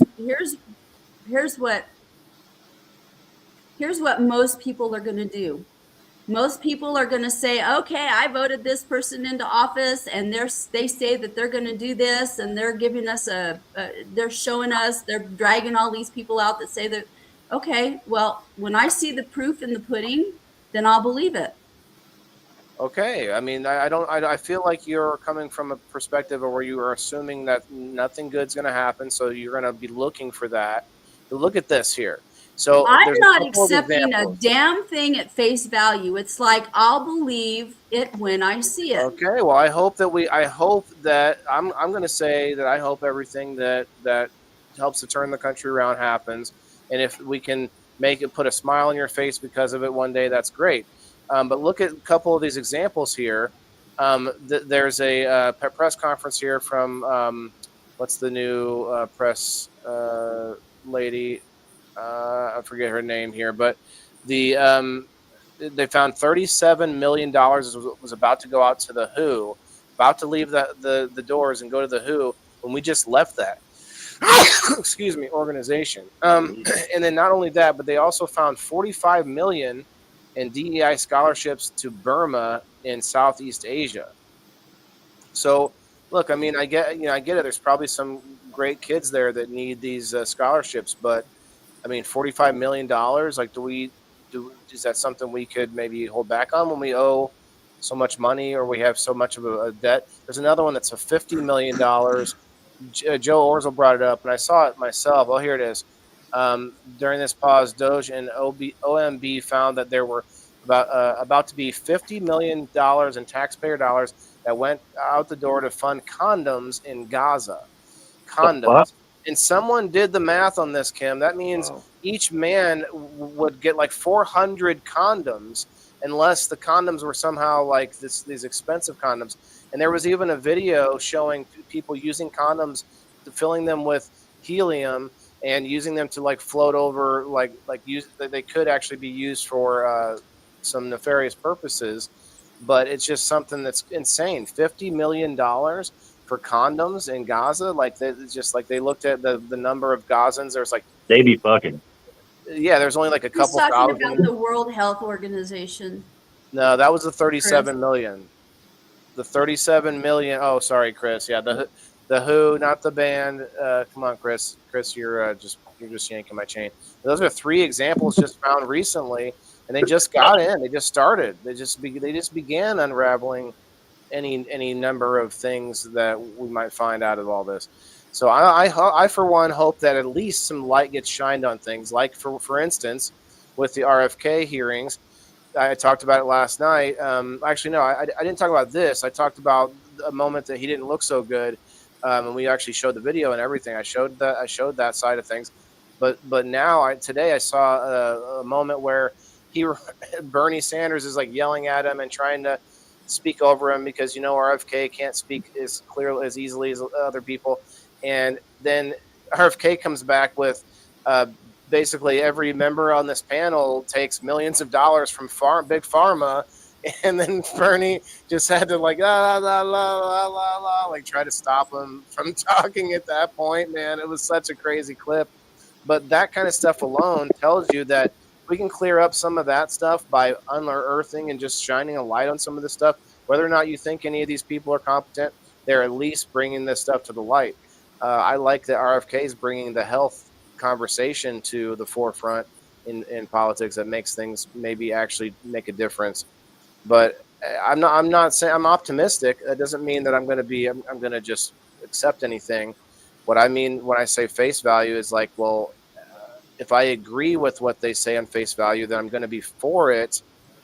but also skeptical of it. Does it, like, if one guy's saying let's jump off the cliff and the other guy's saying let's go down this green pasture, but I don't trust that guy says let's go down the green pasture. Well, let's go ahead and just jump off the fucking cliff then instead. Like that is not the way to go here, you know? Like, give me an alternative. And I'll tell you the same thing that I've been bringing up to anybody that I see get crazy on Facebook about politics. Give me an alternative. Who is it that you believe in? And one person said, well, that's too late for that. Like, well, that is just a cop-out. Give me anyone that you would point to as a leader that you agree with their policies. Give me anyone, you know, and these people that are just so angry about Trump specifically for the most part, and now Elon gets a lot of that heat too. Oh, the billionaires, and then but like that's fine, but give me an alternative, give me someone else to believe in, and that's the problem here, and that's the consistent problem. We're not I mean, politics kind of became part of the conversation here, but I think when we're talking taxes and wages, ultimately that's like politics is part of everyday life, part of every part of our life. And if you don't pay attention a little bit to what's going on, like that's the thing. And I think, like, just to take Kim and I, for example, maybe Kim and I watch completely different information, wherever that might come from. And that is a lot of the times, that's where Google it. the discussion comes. Well, I've been told that too. Is I Google it, so I search it and like, well, this looks opposite of what you were trying to say. So let's go. I had that happen recently on something, but yeah, a hater of mine, one of my hater friends. But it's just that's where I think a lot of differences come is where information's coming. I think from what we saw today, yes, some of this could be total BS. Maybe, you know, maybe it doesn't even matter, but it looks like it's going in the right direction for me. If that keeps going, then I'll continue being cool with it. But we'll see. I don't know what's going to happen with the tariffs. I don't believe he's actually going to take away the income tax. A sales tax is a big deal too, though, Kim. If people had more of their money, like maybe there would be more sales taxes are state and thing. local. Yes, but states maybe come together to help each other like we used to do. And if one state's making a lot of money, like from sales, they can make deals with the states nearby for all sorts of other things. Yeah, you get rid of our waste or whatever. You get rid of our something. Like you take some people because we had too many. Like there's deals to be made, and I think too long every state goes to the government for everything. And like some people suggested things like move departments out of DC, like things like Department of Agriculture, move it to Iowa, or move the different departments out to different like zones of specification for those things. Like anyway, some of that's kind of interesting. I like the idea of getting at least reducing the IRS at the very least, reducing government bloat. Hopefully more Americans will have more money in their pockets when it comes to wages, and maybe we can find out a different way to pay for some things. Like a lot of times, if you want to live in a city, then you have to pay the municipal fee in order to have things like firefighters and police. And that's why some people move out of cities and move out to the country because they don't want to have to deal with it. They have their shotgun and their dog Billy or whatever, and they're good to go. And it's like, I like that. I think people need to choose for freedom or not. If you want to be like super safe, you could pay for that and be part of the, big city somewhere. We'll see though, with this economy, with the way that digital jobs work, like Bean, haven't you done some like Uber and stuff like that? So they call it the gig economy, right? And you got like all these dollars flowing in and out without really touching any bills. It's all digital, and we kind of have the same thing on the Facebook. If you're getting stars or getting subscriptions, that just sometimes at a certain point that you become numb to that because it's not the same as like receiving that check, cashing that check back in the day when you was a kid. Yeah. What was the first job that you got a check at? You remember? I think those gig jobs are terrible though for people. That it's almost the same as welfare. Like you get that, you're getting that cash out whenever you want. You could cash it out whenever you want. So to go to a job, get into a job and wait 2 weeks for a check, when you could just go dash and make a quick $50 and put it in your tank and whatever. It's kind of the same holding people at the bottom. So I agree. Kind of like the bread circuses that they had back in the, I don't know about this. in Let's the look it up. Roman Empire. Oh wait, yeah, I know what you're talking about. They throw out bread, and then they actually were throwing out they kept them fed with bread, the poor fed with bread and entertained with circuses. To Give them bread and circuses and never revolt. Yeah, yeah. That's what we got now. Yep, it's the same thing. Well, there's always going to be a level of that in society, because you're always going to have people, really poor people in society, and those are the ones that become dangerous, because they're the ones that are going to need to rob you or steal or do things that we don't like, because they're trying to figure out how to survive. Well, I would have to push back a little bit. I think they're the ones that would do the direct robbing and stealing, not necessarily the only ones that would rob and steal when we talk about I know all these corrupt corporations and people at the top. I'm not talking about white collar crime. I'm talking about the reason you're not going to find corporations subsisting themselves on bread circuses. Yeah. No. I'm talking about people that are prone to needing the services of things like the bread circuses. That's why I think the NFL is rigged. I'm gonna say it. I don't know that it is. I know that Mike Tyson fight was sure rigged, though. Yeah, that was hands terrible. down. The NFL is rigged. They changed their title from sports to entertainment. Nice. It's over.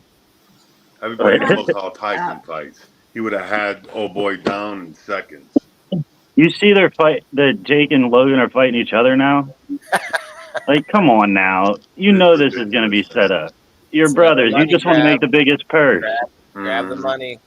His brother was like, hold on, he's making how much fighting? I want in. I personally think that Mike Tyson would have beat the living shit out of that young dude. He was holding back every step of the way. That man still has the wherewithal to beat the fuck What they don't understand, what they didn't understand before the fight anyway, is that people, the analysts and like the slow motion and all this stuff, like we can see your fucking like projections and punches, shit. Yeah, like we know what your body wants to do. Like you can tell you're holding back. Like I don't even watch fights. His whole training prepping for that fight. Tyson was a beast, like he always been. And then the fight comes up, and it's like, I don't know who the hell that was in the ring. I'll push back a little I could understand, like maybe his blood pressure went up or something when he got in the ring and he wasn't feeling it, but not to the extent where like you had open shots and you just danced. They smoked a blunt beforehand, and Paul had it like all dosed up with CBN. And like there was points where like there you go. There was points where Paul had his jaw open and Tyson pretty much was like giving him like little taps to like let him know, put your fucking hands up. like you hit him on the elbow and like Paul would put his hand up. Like yeah, it was sad, man. Even for like I don't even watch fights. I'm like, I'm not into fights either, and I didn't watch the fight. I just watched like clips of of stuff. Well, I'll push back. Did a good job hyping it up. It just didn't look right. I'll push back a little bit. That was a thing to make money. Yes, 100%. But he also I don't think he needed the money though. To be honest, like he's making thousands of dollars a week with his weed ranch, and so there's been that discussion too. It's like he doesn't. Yeah, but he just bought a $20 million house. Yeah, but he's got millions. Like he's I don't think he needs it still, even with that. Well, but, you never know what people need or don't need. I mean, and Tyson can make money other ways, like instead of getting yourself beat up. On purpose, but that was easy money, dude. Like all he had to do was hype shit. Like that. All he had to do was destroy his pride, destroy his legacy, destroy credibility. Like all he had to do was look like a freaking no way. There's no way that had to be easy for him. I wonder if they had something else on him that made this like happen. they came to him before the day. That's probably why he was biting his glove. Like he was so mad that he couldn't fucking go in on him.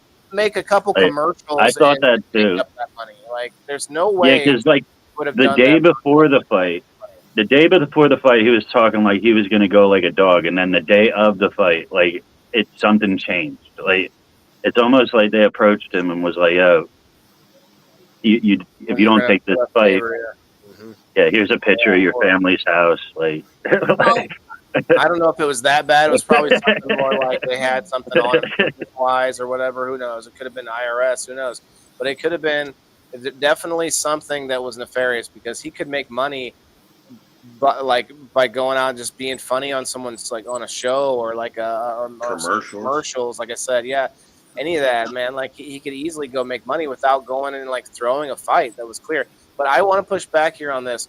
Those videos that were showing him training and Paul training, and they're like showing the side by side. They were like a lot of them. I don't know if there was any real ones out there, but they were speeding up Tyson. Like they were clearly making it look like Tyson was like way faster. But even if they were speeding it up, though, really, he was still moving better than he was during the fight. I can't tell you that. I don't know. I didn't see real video. I didn't like everything I saw was clearly sped up. Is like, are they just trying to push the odds to make it make people want to bet on Tyson, right? Make it really push the purse to whatever. I don't know. That's the problem with thinking about money too much and versus like what your time and effort is being spent on. You know what I mean? Don't think about money as something that's so easy to come and go. Think of it as what it represents. That's like your hard-earned like time and effort. And I don't know. That's why I've never been great with money. I'm better with it now as I've gotten older, but it's something that's a constant battle for me. Like all the paperwork, all the different things. Oh, that bill's a day late. Oh shit, that's a $30 fee. Here you go. Like it's just it's always something. And so I think I want to see us go back to the bartering. I like bartering. I think a lot of people trade and stuff. Go to these events. I talk to my wife about that all the time. Yeah, man, like the chickens, people with the trading of the chicken eggs. Everyone's freaking out about chicken eggs, but you know what? It ain't Trump's fault. It was the avian flu that we talked about a couple weeks ago. We didn't even really get into it. What a coincidence. Yeah, I was just I watched the Today Show every morning, and they were talking about it this morning. They were talking about, I don't know, it's bad. Like they're having to put down like all these different chicken farms. They're having to slaughter their chickens. I mean, it's bad. It's bad when it gets into the food supply. Like it's starting to kill people. There's people that feed their dogs and cats a raw diet, and they're telling people they've had cats and dogs dying from the bird flu. They're contracting the bird flu.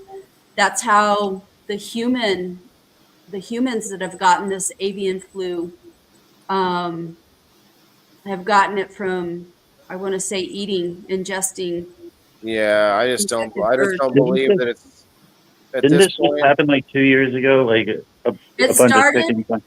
It started here in the United States about 2 years ago. They've been watching avian flu for at least 20 to 30 years, I want to say, maybe even longer. It's been around a while, and epidemiologists have been watching it for a long time because it's a it's a scary strain. It's a scary flu. I don't think it's too far. I don't think it's a huge leap to think that we've had it that long. They've probably had it in a lab. They probably poked it a few times. They probably, so what does this do? What does this do? I'm just taking a wild guess here, but if we haven't played around with that a little bit in the lab, I'd be really surprised. And here we are, like as almost clockwork. We've had some kind of outbreak of some kind of pandemic every like 2 to 4 years for the last like 20 years. There's a whole bunch of them that we don't even think about anymore. So there was a thing I watched about. It was like you had swine flu, you had bird flu when it first came out.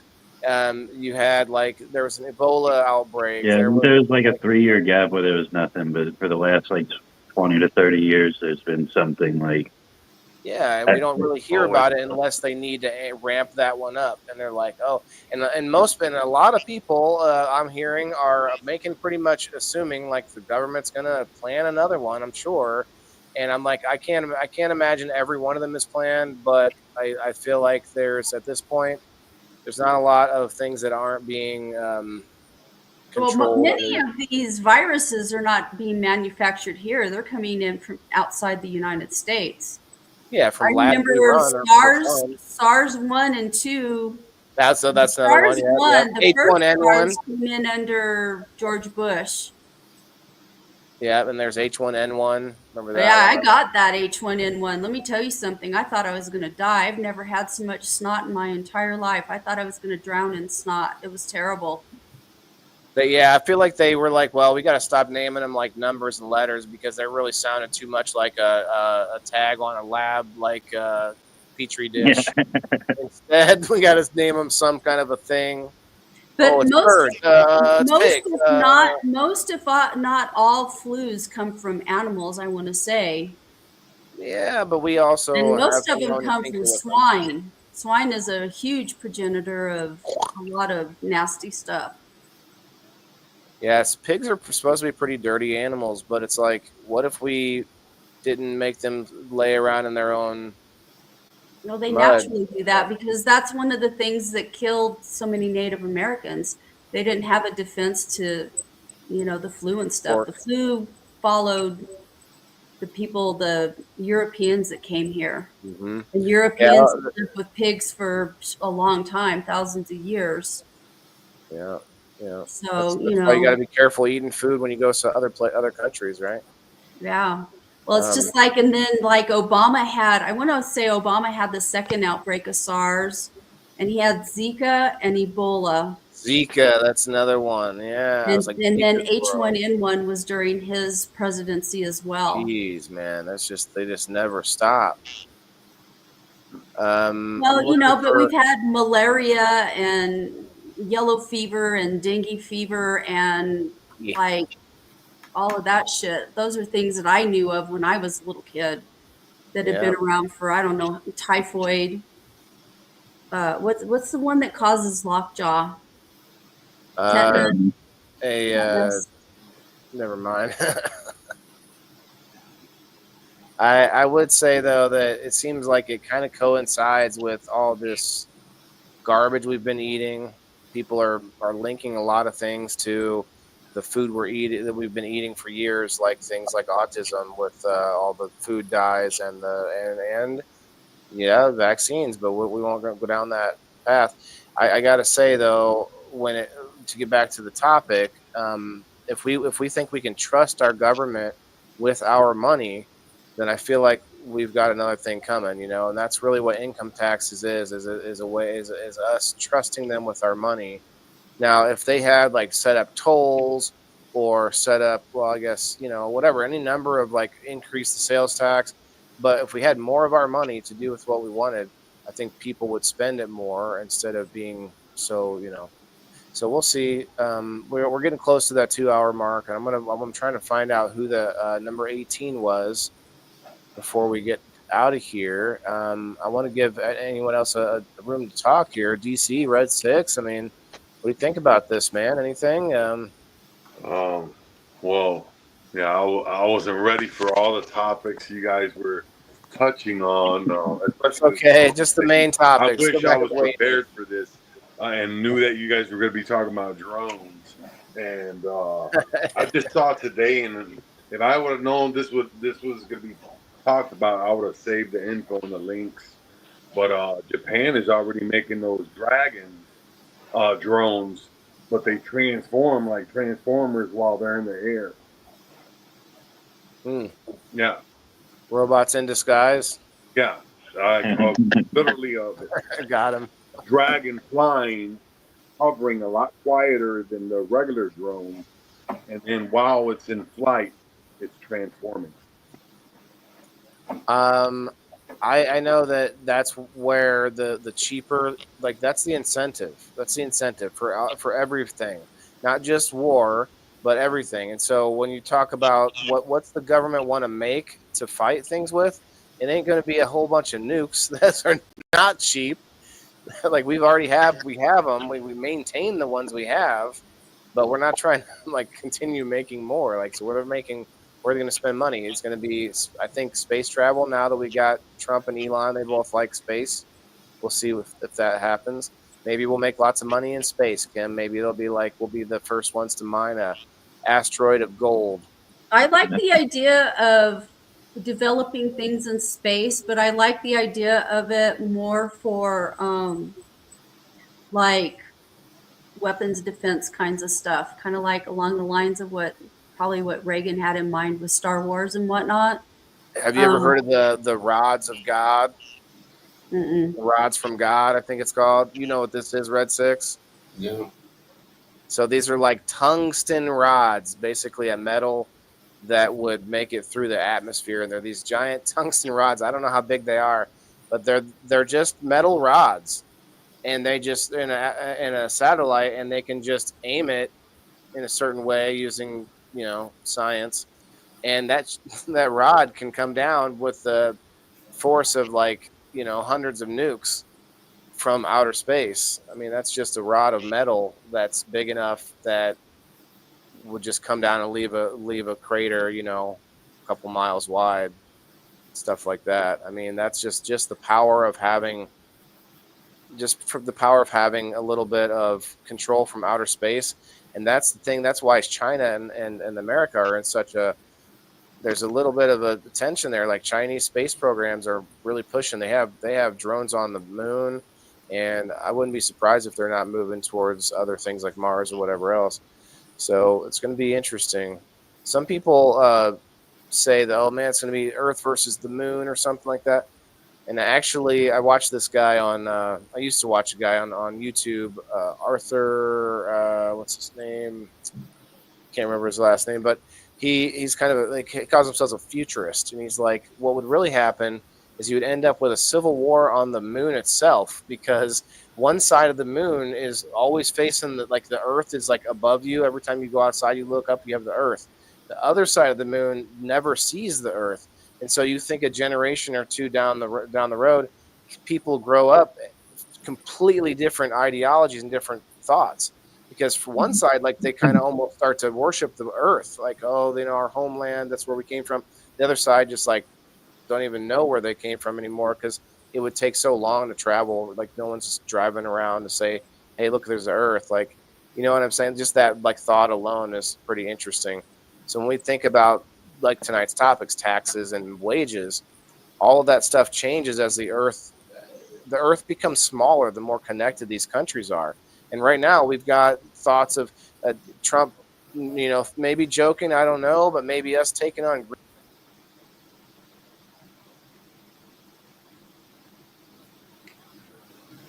Who lost you? Can't hear you. Word you said. Your sound's gone. Yeah. Did you run out of battery in your mic? My beard ran out of battery. I'm back now. My beard is recharged. Beard number 2. There we go. That's the beauty of Bluetooth mics. I have no idea where I got lost, but I was talking about Trump, like talking about throwing out. I don't know if he's kidding or not, but making Greenland the next state. Puerto Rico finally a state. Let's make Canada a new state. Let's buy getting the Panama Canal back. Like all these things. Like America is starting to expand here soon, but we might expand through incorporation type, like a company would, instead of war wise. Who wants to be part of America? What do you got? What do you got to offer? What do you got to offer? Okay, you're in. You can buy stock. I don't think the United States hasn't Mexico. been into expanding territory for a long time, because Political, you acquire land from someplace else, and then you acquire a lot of other problems that go with it that you don't necessarily want, That's like true, citizenship and stuff like Yeah, that. it would have to be. They've been strategic. trying, what their focus has been on since like World War II era has been more in influence, trying to influence other countries to be democratic. Yeah, And that's why they spend a allies lot of money around the world, is trying to, to build that influence. Yep.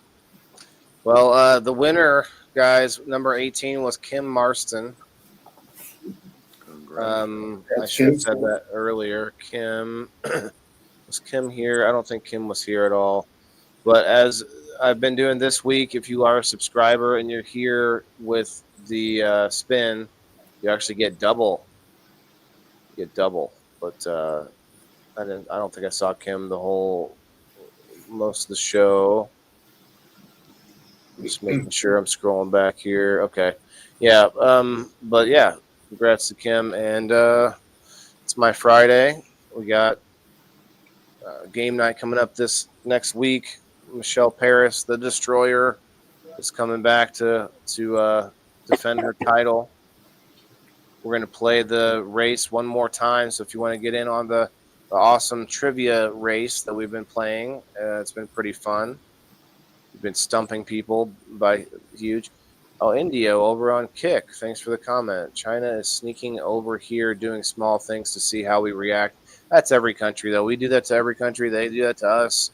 Like, I believe it, and they're probably our biggest. To me, they're our biggest threat. But China is my mom. I remember when I was a kid, my mom called China the sleeping giant. Yeah, but you know what's funny about this is that China actually has put on this face of like having like they actually have a lot less people than they used to. Was that what you were talking about on your stream? Yeah, Like they've been lying about their population for years. Yeah, and it's just like us, the fact that we are having less babies, and everyone for some reason has this thought that we need less people in the world. And as soon as you start having less babies, you have this big like drop. As soon as like a certain generation gets too old to be taken care of, boom, all of a sudden like there's this like halving of the population. Especially when there's a preference in sex of the babies, and now you don't have mothers to bear children, and like they have generations that you have 7-to-1 men to women in China at this point, to the point where they're like, now you remember the stories where it was like only one baby. Now they're like promoting, like they're like, fucking have kids, like all of you. Yeah, because they're still on the decline. Their population's not even close to replacement rate right now. Yep, and I think we're going to have the same problem if we don't do something to promote like family unity, family cohesion. Like there's things that we do right now, or at least, okay, how about this? At least take away the incentives for families to be single parent families. All of these like government benefits to people that are single mothers, or I mean, I guess their single fathers can get some benefits. I'm not 100% sure. But the child itself has benefits that are attached to the child as long as the parents aren't married, as long as you don't have two incomes in the household or whatever it is. And so there's all these benefits that that you just have to pretend that, you have to pretend that you're not with the mother, or like all these like shady things happening, on the side that people do, all these to get around it. And so I don't know how you deal with that. I think a good thing to do would be to create something I want to do one day, guys. Once money is no object, one day I plan to make a grant for married couples that are within the first 5 years of marriage, and they are they're on rough times for whatever reason financially, but then they go through a few like counseling sessions, almost like you would before getting married, and you basically establish that yes, they have a healthy relationship. They're not bickering. They don't have like some kind of other issue, substance issue, whatever it is, but they just have a financial like burden at the moment. Boom, they could be in line to win the grant. You know what I mean? That would be just to incentivize couples that have children to stay together. And I'm not even married, but I think just creating something to incentivize it, because I say it all the time. People work off of incentive. They don't it's not always good and evil. It's like if there's an incentive to it's kind of like someone like stealing from like at a store, right? If the incentive to them, and the incentive is not the same for everybody, But if the incentive for them is strong enough, they will grab the item and they will try to get away with it. Like that's just an example, but it's just an incentive. Yeah, you might have morals that get thrown into it, and there's religion and such, but yeah, I think you guys get it. I don't want to beat that horse, but it has been an awesome conversation. Thanks for coming up, DC. Thanks for coming up again, Red 6. Red 6, you can jump in anytime. You know that, right? Yeah. I want to make sure. I do. You talk way too much, dude. Yeah, you talk too much, man. We're gonna call this the Red 6 show from now on. Yes. In fact, we'll jam out while I have another dab here. Let's jam out to Red. Actually, yeah, let's jam out to Red 6. And did you hear my new song, Bean? No. Oh, okay. We'll play that after you, but we're gonna play the Red 6 song first. While I do a little dab here, if you would do that, appreciate it. We got it up to 32 likes. I don't think we're gonna quite get to the door prize tonight, but that's all right. Yeah, I mean, in conclusion, taxes are very confusing. I mean, if somehow they could make it easier. Do you remember, Kim? Do you remember Herman Cain? 999. I think he died of COVID, if I'm not mistaken. Yeah. But he had his 999 plan, and it was like, okay, maybe it's not perfect, but I like the idea of where he just makes everything simplified, where everyone knows where they stand. Everyone pays the same percentage of taxes. If we all paid the same percentage of taxes, it would be a different number for everybody, depending on how much you're earning. So I like that idea, but other people want to see the rich pay their fair share, right? But honestly, the top 40% of earners pay like 80% or 90% of the taxes, because most of the bottom percentage of us, even if we file for income tax, it doesn't mean we're paying taxes. A lot of us who receive, like myself, I received disability. I may have earned it. I fucking earned that shit, but that doesn't mean that I'm not I'm actually paying in anything. You know what I mean? Even with all the purchases I make, that's taxes I'm paying, but that's not a net positive to the system. And so I'll agree that that people that are kind of taking advantage of the system in whatever ways, like welfare, can be done. We know that it can be also very helpful for a lot of people too, which those people kind of get overshadowed by the people who commit fraud within the system. So anyway, I'm just saying, like a lot of those things, when they're getting cleaned up, when we get some of this stuff kind of looked at, then maybe it can be better. I'm gonna play my song now, this new one that I just made. It's kind of cool. Here's everybody. Taxation is theft. I believe so. It's unconstitutional. The taxation is theft. I just had to throw that out there. Not in the Constitution. It's an unconstitutional thing. I get your point, though, Kim. You think it's something that's pretty much necessary now. We'll see what happens. Part of the whole reason that we have a constitution is because the Articles of Confederation couldn't pass, and the country was falling apart because of it. We have the best version of government, but it doesn't mean that we don't have room for improvement. We got to, like you said before, the thing about democracy, and this is all democracies, the biggest downfall of democracy is corruption. You have to control for corruption. That's everything. We've done a very, very poor job of that for at least 40 years. Sorry to interrupt. I got to dip out. All right, DC. Doing a dab and getting out of here, brother. Have a good night. Yeah. Thanks again, man. Peace and love.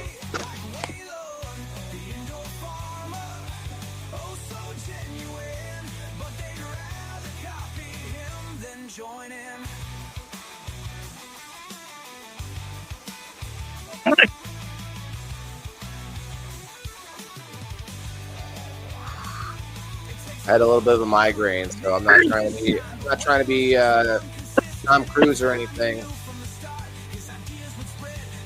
I hate migraines. These are not even sunglasses. They're like blue light blockers from the screen. Yeah. When I get migraines, like I don't so much have like the pain from the migraines anymore, but like my brain gets like really loopy and I can't think straight. I don't know if I would trade that for the pain or not. I don't know. At least I can function.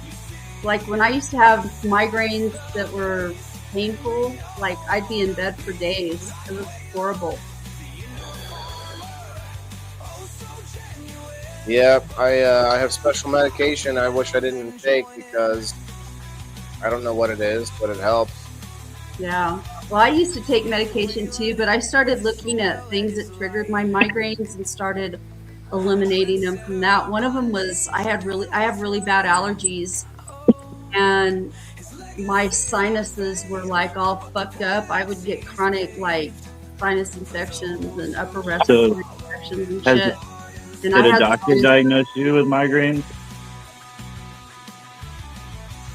Did a doctor diagnose you with migraines, or are you just calling it a migraine? For me?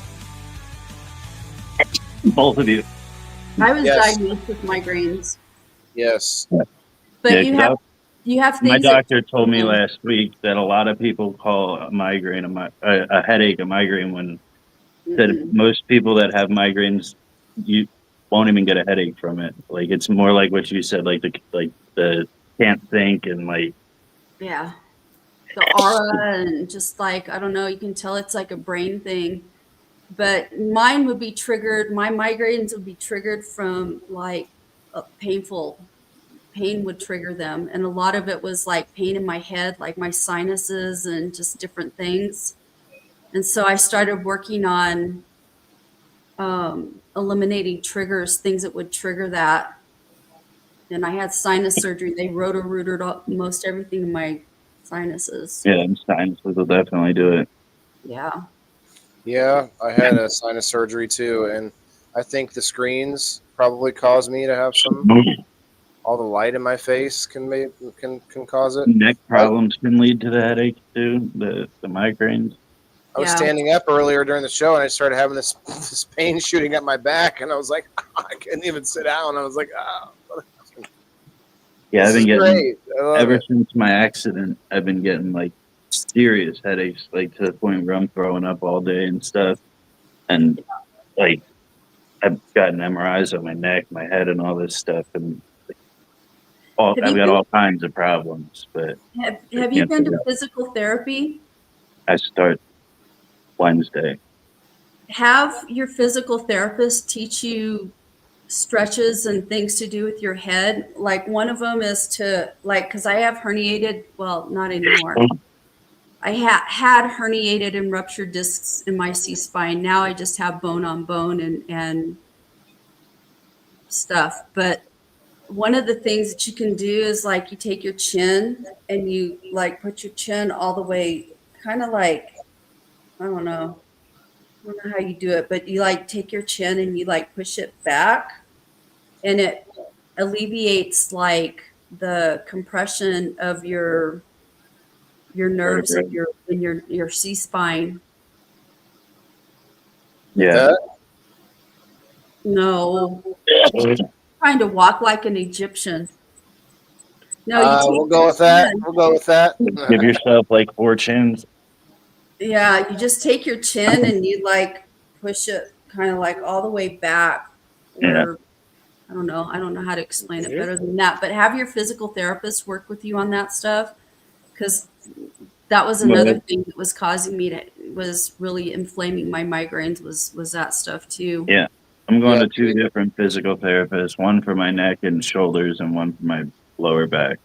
Go in there with your own clipboard and make sure you tell them like this is what you need to work on with me. And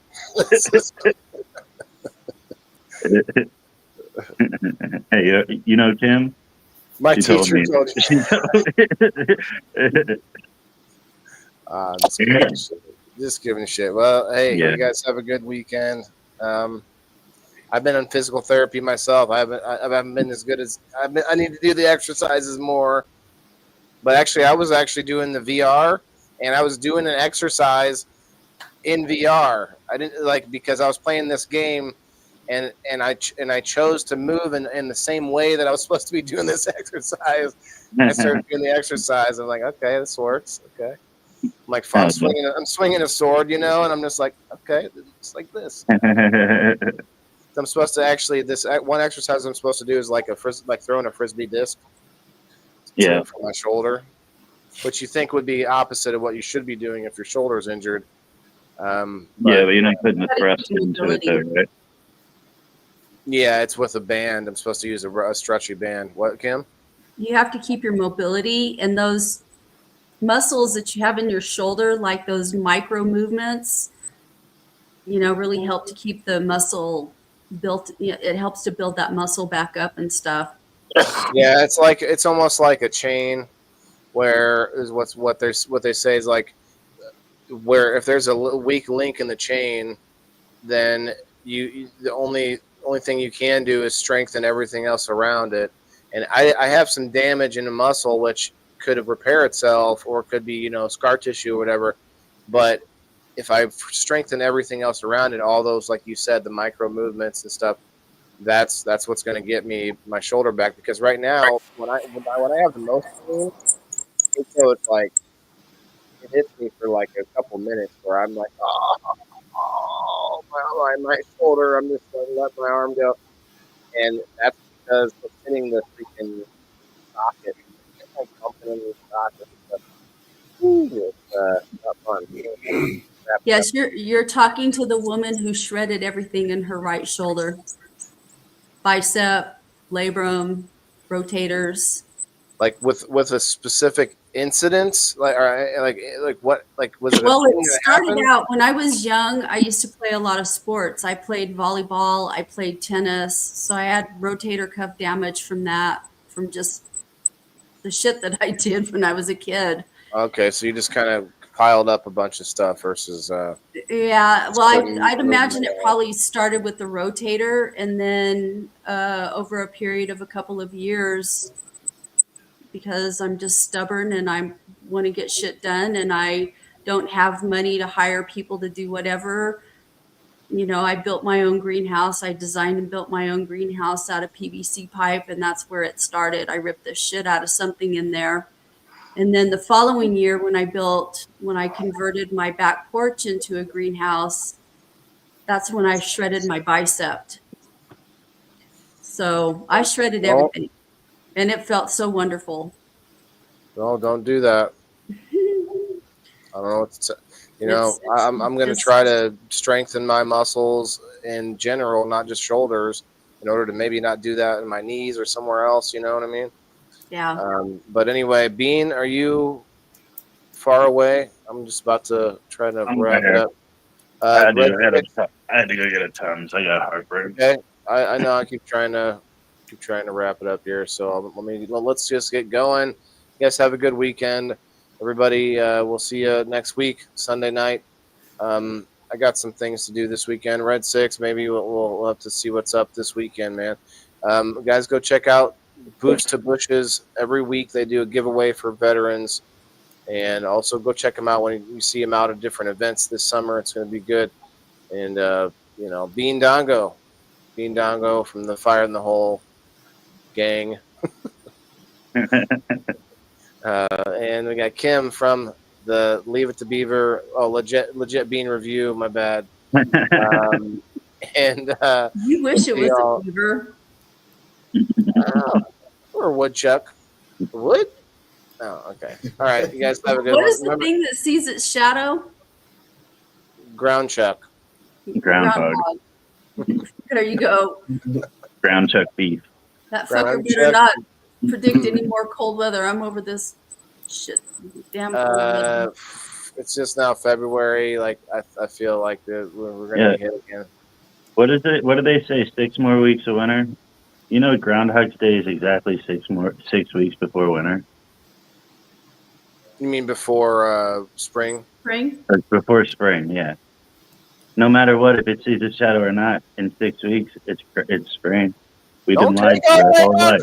We've been lied to our whole life.